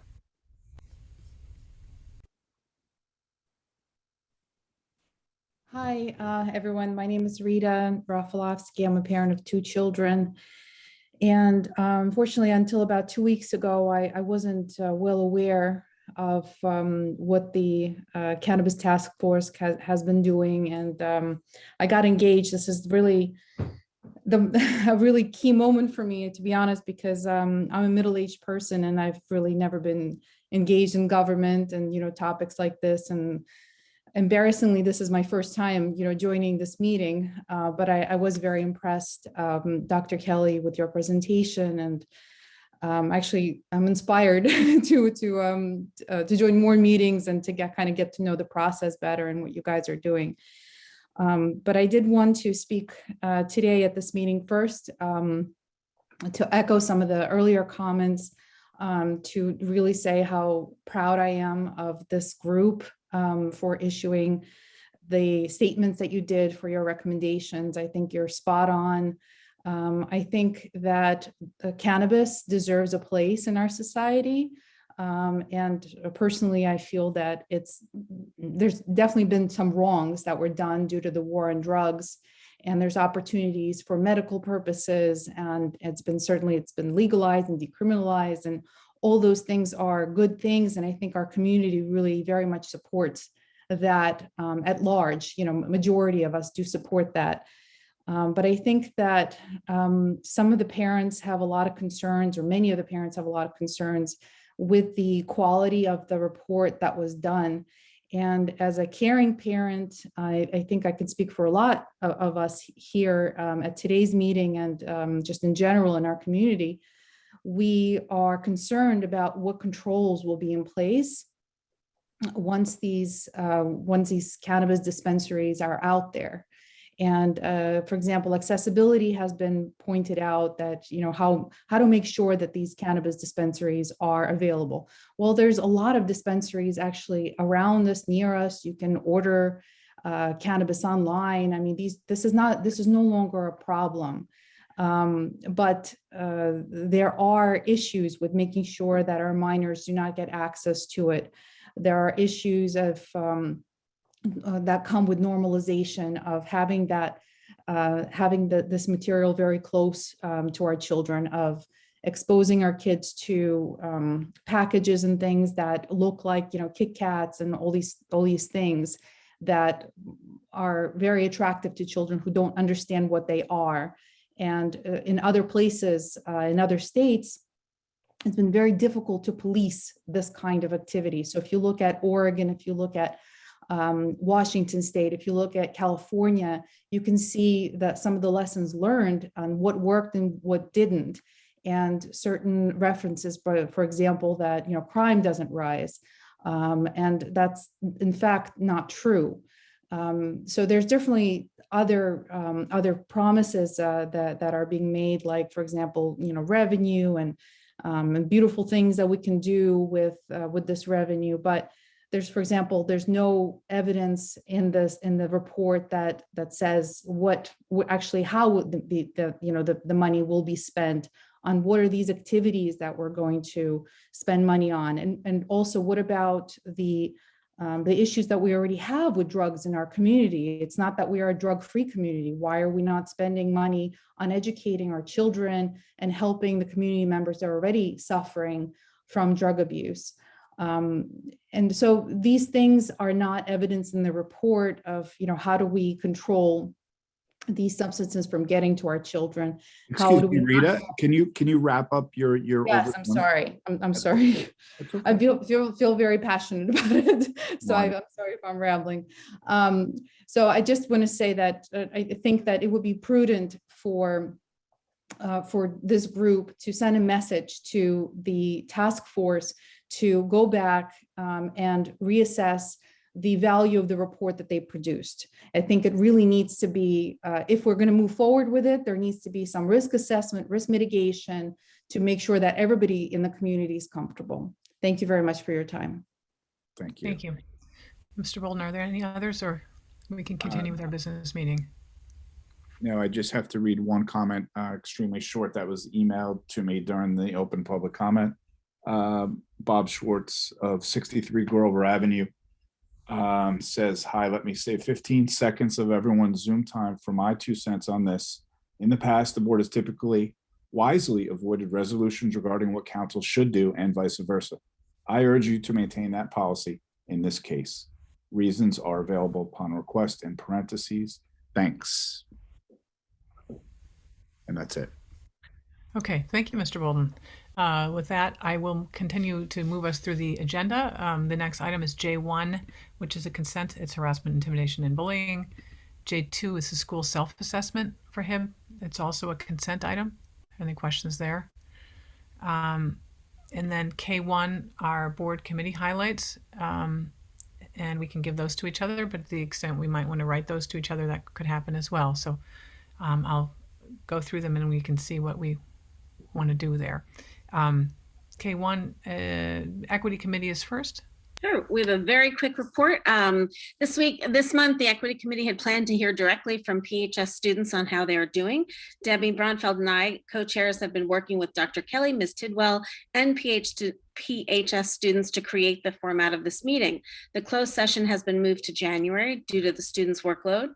Our goal for this meeting will be to receive questions and concerns and comments from PHS students, and then have an open dialogue with these students.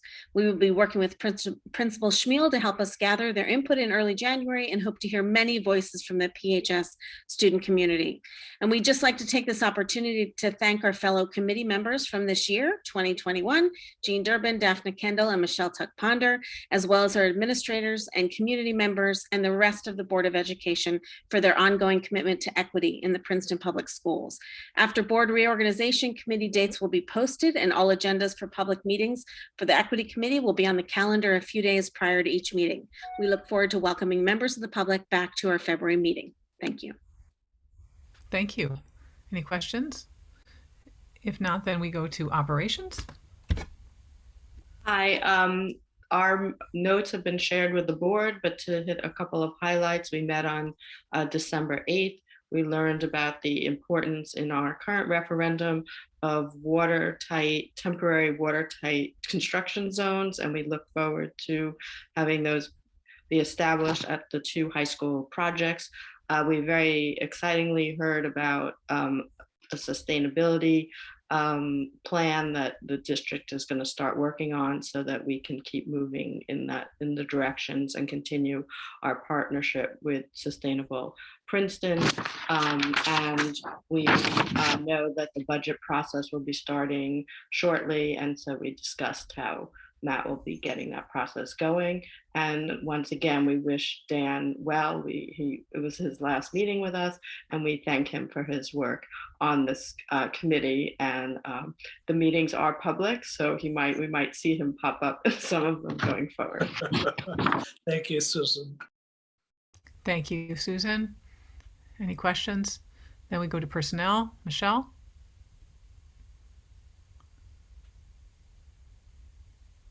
You are on mute. You're muted, Michelle. You would think I'd remember it. This is my 6th consecutive hour on Zoom call, so forgive me for being loopy. The Personnel Committee met on December 2nd. We had discussions about some ongoing litigation. We had a conversation about the reorganization of the business office, and I believe there's going to be some action taken tonight by the board in regard to the new position in that office. We also talked about our process of utilizing volunteers in the public schools, and we had learned some information and had a conversation about that, and also received an update from Dr. Kelly about the recruitment for our director or head of curriculum and instruction. So those are the matters that that I can share with you. Also want to express appreciation to Dan Dart. He was a huge contributor on our personnel committee. Gonna miss you, Dan. Thanks so much for what you did. Thank you, Michelle. We're gonna miss you too, and all the committee work. Thank you. Policy, Jean? Thank you. We are going to meet on Friday at 7:30, December 17th at 7:30. And big thanks to Beth, Brian, and Peter, members of the policy committee this year, especially Peter. You're going to be missed. Thanks for all your good wisdom and insight and advice, and your many years of experience as a board member really came in handy, and we appreciate you. Best wishes. Thank you. I'll especially miss the 7:30 a.m. meetings. Oh, I'm sure you will. Thank you. It's usually like 3 hours into my day, so it's not so bad. Student achievement, Daphne. Okay, wait, am I muted? Oh, I'm not muted. Great. Good. Student achievement met on Friday, December 10th. The first item on the agenda was the discussion of the addition of 2 new classes to the course of studies at Princeton High School for the 22-23 school year. The first course that was presented to the committee is a Latin 5 AP class. And the second class is a horticulture class to give more options to all students, but specifically special education students in the sciences. Both the committee approved both courses. The course of study will be coming out in January. So there'll be more information coming from the Director of Guidance on that. Dr. Kelly then presented to the committee about a program that focuses on student outcomes, and the committee will be hearing more about this next year. We also heard about some athletic field trips. Just so students that spoke tonight, we heard you, and we'll be looking into, making sure that everyone has the same access to the same trips. We then next had a presentation by a student advocating for special needs students to be called disabled. They told us that disabled is not a bad thing and special needs is more negative than disabled. We hope to have the students speak to the full board in January. Dr. Ginsburg then talked about a 5-year program review that included the addition of racial literacy and technology to the list of programs being reviewed. The SAC committee meetings, which typically take place on Friday, are being moved to Wednesday at 11:30. So the next meeting will be on Wednesday, January 4th at 11:30. Thank you. And also, I'd like to thank everyone on the committee, Betsy, Michelle, Susan, and Debbie. These are very long meetings and sometimes very intense, we're in the weeds. That's what I wanted to say. So I just want to thank everyone for their attention and their commitment, and to Beth and Jean for being alternates when committee members couldn't make it. So thank you. And I think it's the 5th, Daphne, January 5th. Okay, the 5th. Wait, the 3rd, it's on a Wednesday, right? Oh, the 4th, the 5th, January 5th. Oh, someone remind me. Thank you. And negotiations is nothing tonight. Nothing to report. Nope. Okay. Then we'll keep moving. And again, stop me if there's something you want to ask a question about, but I'll just go through everything quickly on the consent agenda. And again, for the public, we have the agenda in advance and we have questions. And so we have kind of learned about what's on the agenda. So we sometimes go very quickly through it in the meeting. L1, appointments. L2, resignations. L3, transfer and reassignments. L4, retirements. I would just note, I just want to wish Vera well. She's the school nurse at CP. My family was there for 9 years, so I had a few calls from her over the years to pick up my children, but thank you very much. And I see there are another school nurse from Riverside and Miss Winigore at the middle school. I wish them all well. Thank you. Thank you. L5, leaves of absence. L6, personnel items. Student services. L8, substitutes. L9, curriculum instruction. L10, athletic appointments. 11, job description creation and dissolution of position. L12, settlement with PRESA. M1, competitive contracting. N1, financial reports. N2, fire and evacuation drills. Competitive contracting. And 4, purchase of equipment. And 5, change order authorization. And 6, competitive contracting. And 7, travel registration. That brings us to our consent vote. Could I have a motion, please? Jean, second. Brian? Second, Brian? Any discussion? If we could have a vote, please, Mr. Bolden?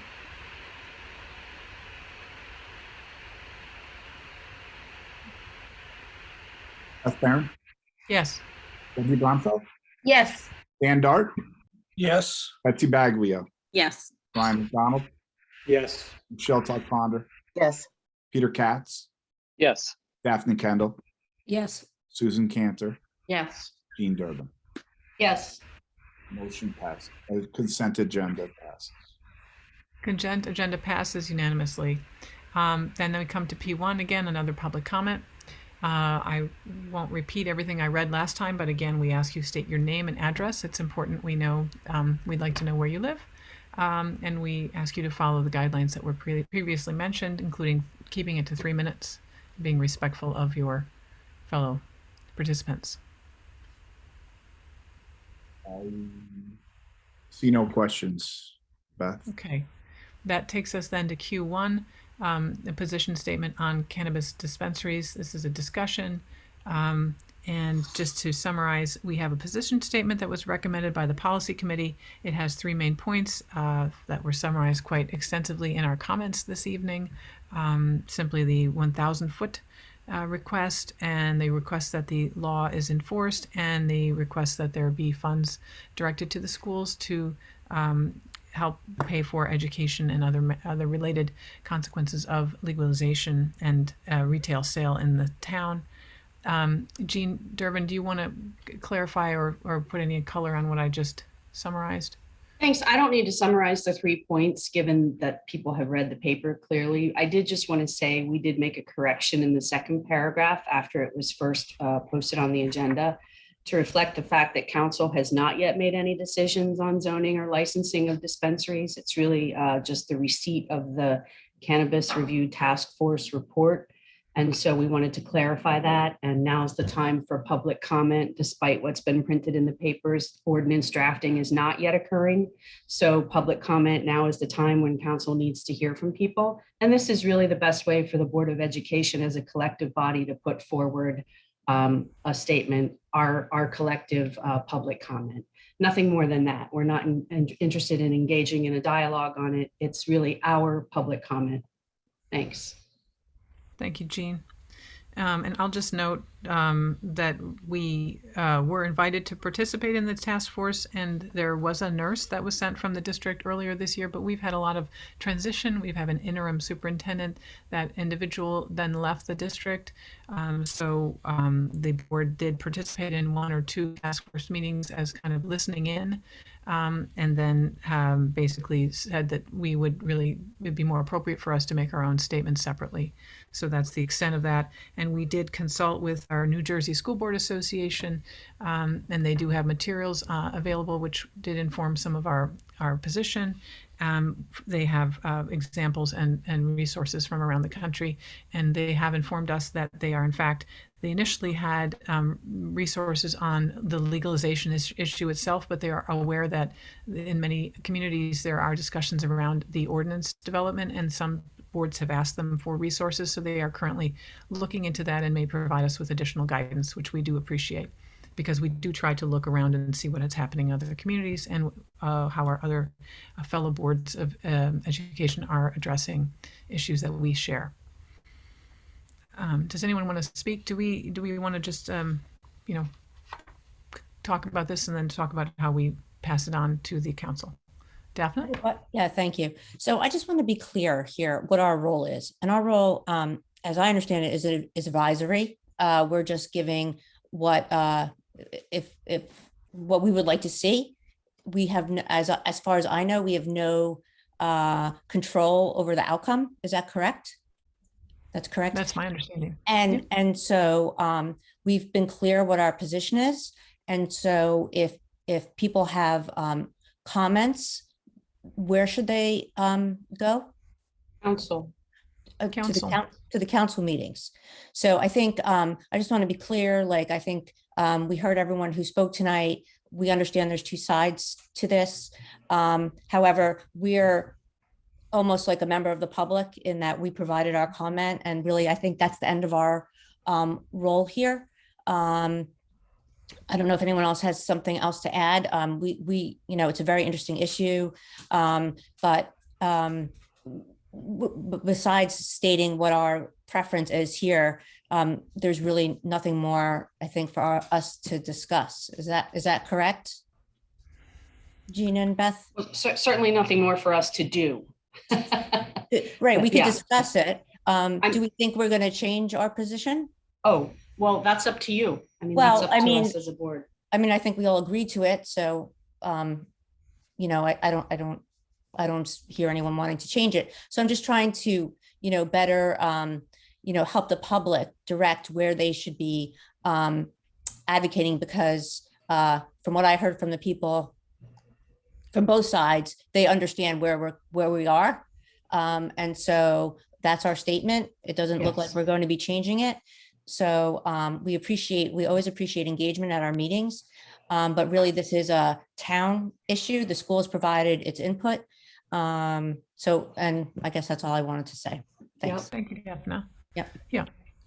Debbie? Yeah, Jean, and thank you so much for working on this and presenting it. And then I was just thinking with the 1,000 feet, I don't know, we can't really speak for anybody else, but we would want to make sure that covers all the private schools in our town, because we have many of those, that it covers the charter school. Because I know this is just coming from us, and kind of all the like nursery, daycares, the Y kind of falls into that too. So I don't know if we could add that, but I was feeling that, so we can keep all our students safe. But thanks again for it. I was really happy where it's going and what we're saying. So thank you. Thank you, Debbie. Did anyone else want to comment? Okay, if not, I think we've been pretty clear and we have a clear statement. Thank you, Jean, for your leadership, and thanks for the others who've been leaders. Oh, Dan, do you have a comment? Well, I was pleased to hear that the council was indicating they're not rushing into the decision. So I think this is an important issue, and it's the end of the year. We're in the holidays, and so continuing to urge the council to consider public input and be thorough and not rush into it, I think is important. So that everybody's important input is considered. That's the only thing I would add. Thank you. Thank you, Dan. Okay, so if we have consensus, because as we all know, we don't need, none of us speak individually for the board, we all speak as one. But if we have consensus around what's been written and circulated from the policy committee, then I think we can just continue to just forward it on to the council as a representing input from the board in terms of a public comment. So thank you all. So I just wanted, just to be clear, so our next step is this statement is going to be, I just want to understand what the next steps are. I think a reasonable thing, if you agree, would be to just email it to council. And that's it. We don't need to make a formal submission, on any public record or anything like that. It's already all over the papers. Our job was done before we even had this meeting. So just a simple email, and I think we should be done, and just encourage people that if they have thoughts one way or the other, our wonderful council members will entertain them. And that's where we are right now. They need to hear from you. Mm-hmm. I would add on to that, though, that is probably advisable that we make ourselves available for discussion and conversation if the council would like to engage in further conversation about this. I mean, this is a big decision. It's a difficult decision. And I think that communication and collaboration are key in these moments when we're making decisions that impact people in the town. So, give it to them, leave ourselves open for conversation, and, they'll make the decision. Thank you, Michelle. Okay, great. Well, thanks everyone for a very, very long and very substantive meeting. It's the last meeting of Peter. There it goes, Peter, and there goes Dan and Ben and Bob. All the best. And Bob. Thanks, guys. Thank you. Peter and Dan should do the closing resolution. Would anyone like to? I'll make a motion. Yeah. Peter is motioning to adjourn. And I'll is there a second that motion. And Dan is seconding that. All those in favor, Well please done. show of hands. Aye. Okay, meeting is officially adjourned. And Take care, everybody. Thank you. Bye, all. everyone. Thank you. Good luck. Take care, And guys. Night. bye. Take care. Thank you. Bye. Bye. Bye.